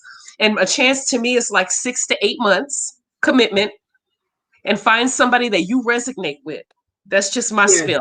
I love therapy and I love mental And health. you know what? Being a therapist myself, being 7 classes away from completing my master's degree, and you guys are here getting readings, by the way, some of you, my clients, so therapy works. I am one. I'm going to be one, obviously I am one. 7 classes away. I'm so proud of myself.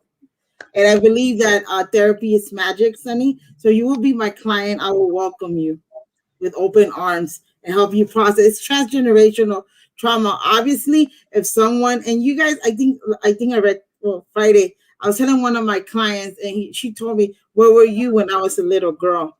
Because she's very spiritual. And some of the and we need more witch therapists like me and Tiffany. We need more witch therapists. We need more spiritual beings out there to acknowledge you guys' pain and help you process this spiritually, and with psychotherapy as well. Sunny, if you go to a therapist, nothing's gonna happen, nothing bad. You have a big heartache, honey. Big heartache. Let me see what's to come, because I don't want to let you go with all this bad news. The good news is that you're gonna leave your past behind. The bad news that you carry a lot of baggage, a lot of pain. Until right now, there's no curse at all. There's no brujeria that you have to worry about. It's just a healing process. Tiffany, I keep it very real. Mm-hmm. I see that a lot of, believe me, I could tell. I'd be able to, damn. Your dad plays a big role in your flashbacks. Yes. I'm so sorry. You're so giving, Peach. You're sweet. Sweet soul. 10 of Swords. Ay, Dios mío. Kid, come on. Juggling too much things at the same time. You're busy. You're very defensive there with the 9 of Wands. But you know what? This is a card that I really wanted to see. I'm a very stubborn soul. You need some rest as well, okay? Be careful with your health, okay? Be careful with your health, all right? I'm warning you. The end of cycles are coming. Let me see what you need. Let me get one more. I'm worried about you. I hardly ever say this, all right? I'm going to tell you something I hardly ever get to say. Use your intuition. You're very intuitive, okay? You said something about being an empath. This is confirmation. The high priestess shows up whenever someone has intuition, highly intuitive. Also tells you to use your intuition to your advantage. When you start relationship, if that asshole feels like an asshole, let him go. Yeah. Because you're highly, and work on yourself. Do shadow work and do the therapy. That's a double whammy of healing. That's like shit. You watch. Sorry, I'm gonna nostalgia over family here. Hey, hombre. I don't know if you're thinking about relocation, but that's gonna happen. 3 Yeah. of Wands. Yeah, 3 of Wands. Where You're you gonna have trying a to little move? bit. Los Angeles. I'm in New Hey, York that's where City I right live. Ooh, we LA girls. Beat you up if you don't heal. Not just kidding. I'm just kidding. If you decide to Yeah. come here, let me know so we can meet up for lunch, for real, and drinks. Yeah, Oh wait, yeah, are me you too. old enough to drink? I don't know. Yeah, I'm 24. Okay, we can buy you a margarita. Your ass better show me your ID because I hate fucking cops. All right. Yeah. But yeah, there's a lot of overwhelming feelings. There's relocation in the cards. And you're gonna grow, Knight of Wands. You're gonna look into new career paths. You're gonna grow. You're a very ambitious child, all right? Call you a child because when I feel your energy, you remind me of a kid. I'm sorry. You'll also have a problem showing people how you feel. You hide your feelings because you've been betrayed, okay? So surrender obsessive thinking as well. Don't obsess over the past too much. Grow, love, heal, enjoy. It's almost like you can even fucking breathe sometimes. I don't know why I'm telling you this. Yeah, I But would you find only know. myself like gasping, Yeah. and even having panic attacks. Yeah, you can't breathe. Yeah, it's crazy. I felt it just right now. You know, I'm a fat girl, but not like that. I can fucking breathe. So why do I I gotta like say that gasp? shit. No, yeah, because you're having a PTSD, baby. That's what it does. Post-traumatic stress disorder. That's what it does. You have flashbacks. I feel it. You know, I just and anxiety, your heart races, you probably start sweating as well. Yeah, you need help. And that's something that I want you to get, okay? So keep in touch. Like Tiffany says, if you decide, if you move to LA, we here, you're not alone. We'll take you out to lunch, to drinks. So, you know, just surrender the obsessive. I don't know why I want to read this. Just caught my attention. I usually shuffle, I hardly pull out. So surrender obsessive thinking. So if you're obsessing about a person or situation, turn the dilemma over to spirit. Doing so will help you bring your clarity or even solve the problem. So this is obsessive thinking. You think a lot. You overthink and overthink and overthink. So you need to stop doing that, you know, and surrender your intuition. We just talked about it, the high priestess, you know, trust in your journey. It's a healing process. I always tell people talk about, oh, I heal right away or something. I still haven't healed completely. Mm-hmm. Me either. So shit, it takes a long time. Mm-hmm. So that's just it. You know, that's just it. Some of us are different. We react to traumatic events differently. Shit, we're human. We witches, but unfortunately we have half mortals. Right? I always like to say that. I'm half mortal. What the fuck? I'm breathing. So yeah. So just keep that in mind, please. Heal. Look for the right help. You know, there's therapists out there that really, really care about their clients. I know a lot of them. I've been lucky enough. I have a lot of close friends that are therapists. They're amazing. And believe me, it's worth visiting one, you know. And you know, some of us are witches. Shit, look at Tiffany. Look at me, you know. Because believe me, we could get a bitch to process their trauma and less than an hour. We badass bitches. So True facts. True facts.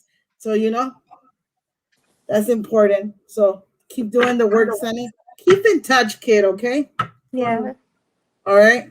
Thank you All for right. being brave. Hug yourself tonight and say, Yes. this is the first step to healing, by the way. Talking about it, processing it, being brave enough, you know? Thank you. You're welcome, baby. All right. You're Bye. welcome. Well, this has been an epic live. Most of the victims were victimized by women. Right. I'm so glad they were brave enough to come forward. I can't thank you guys enough. I know it wasn't easy, but I hope we were able to help you.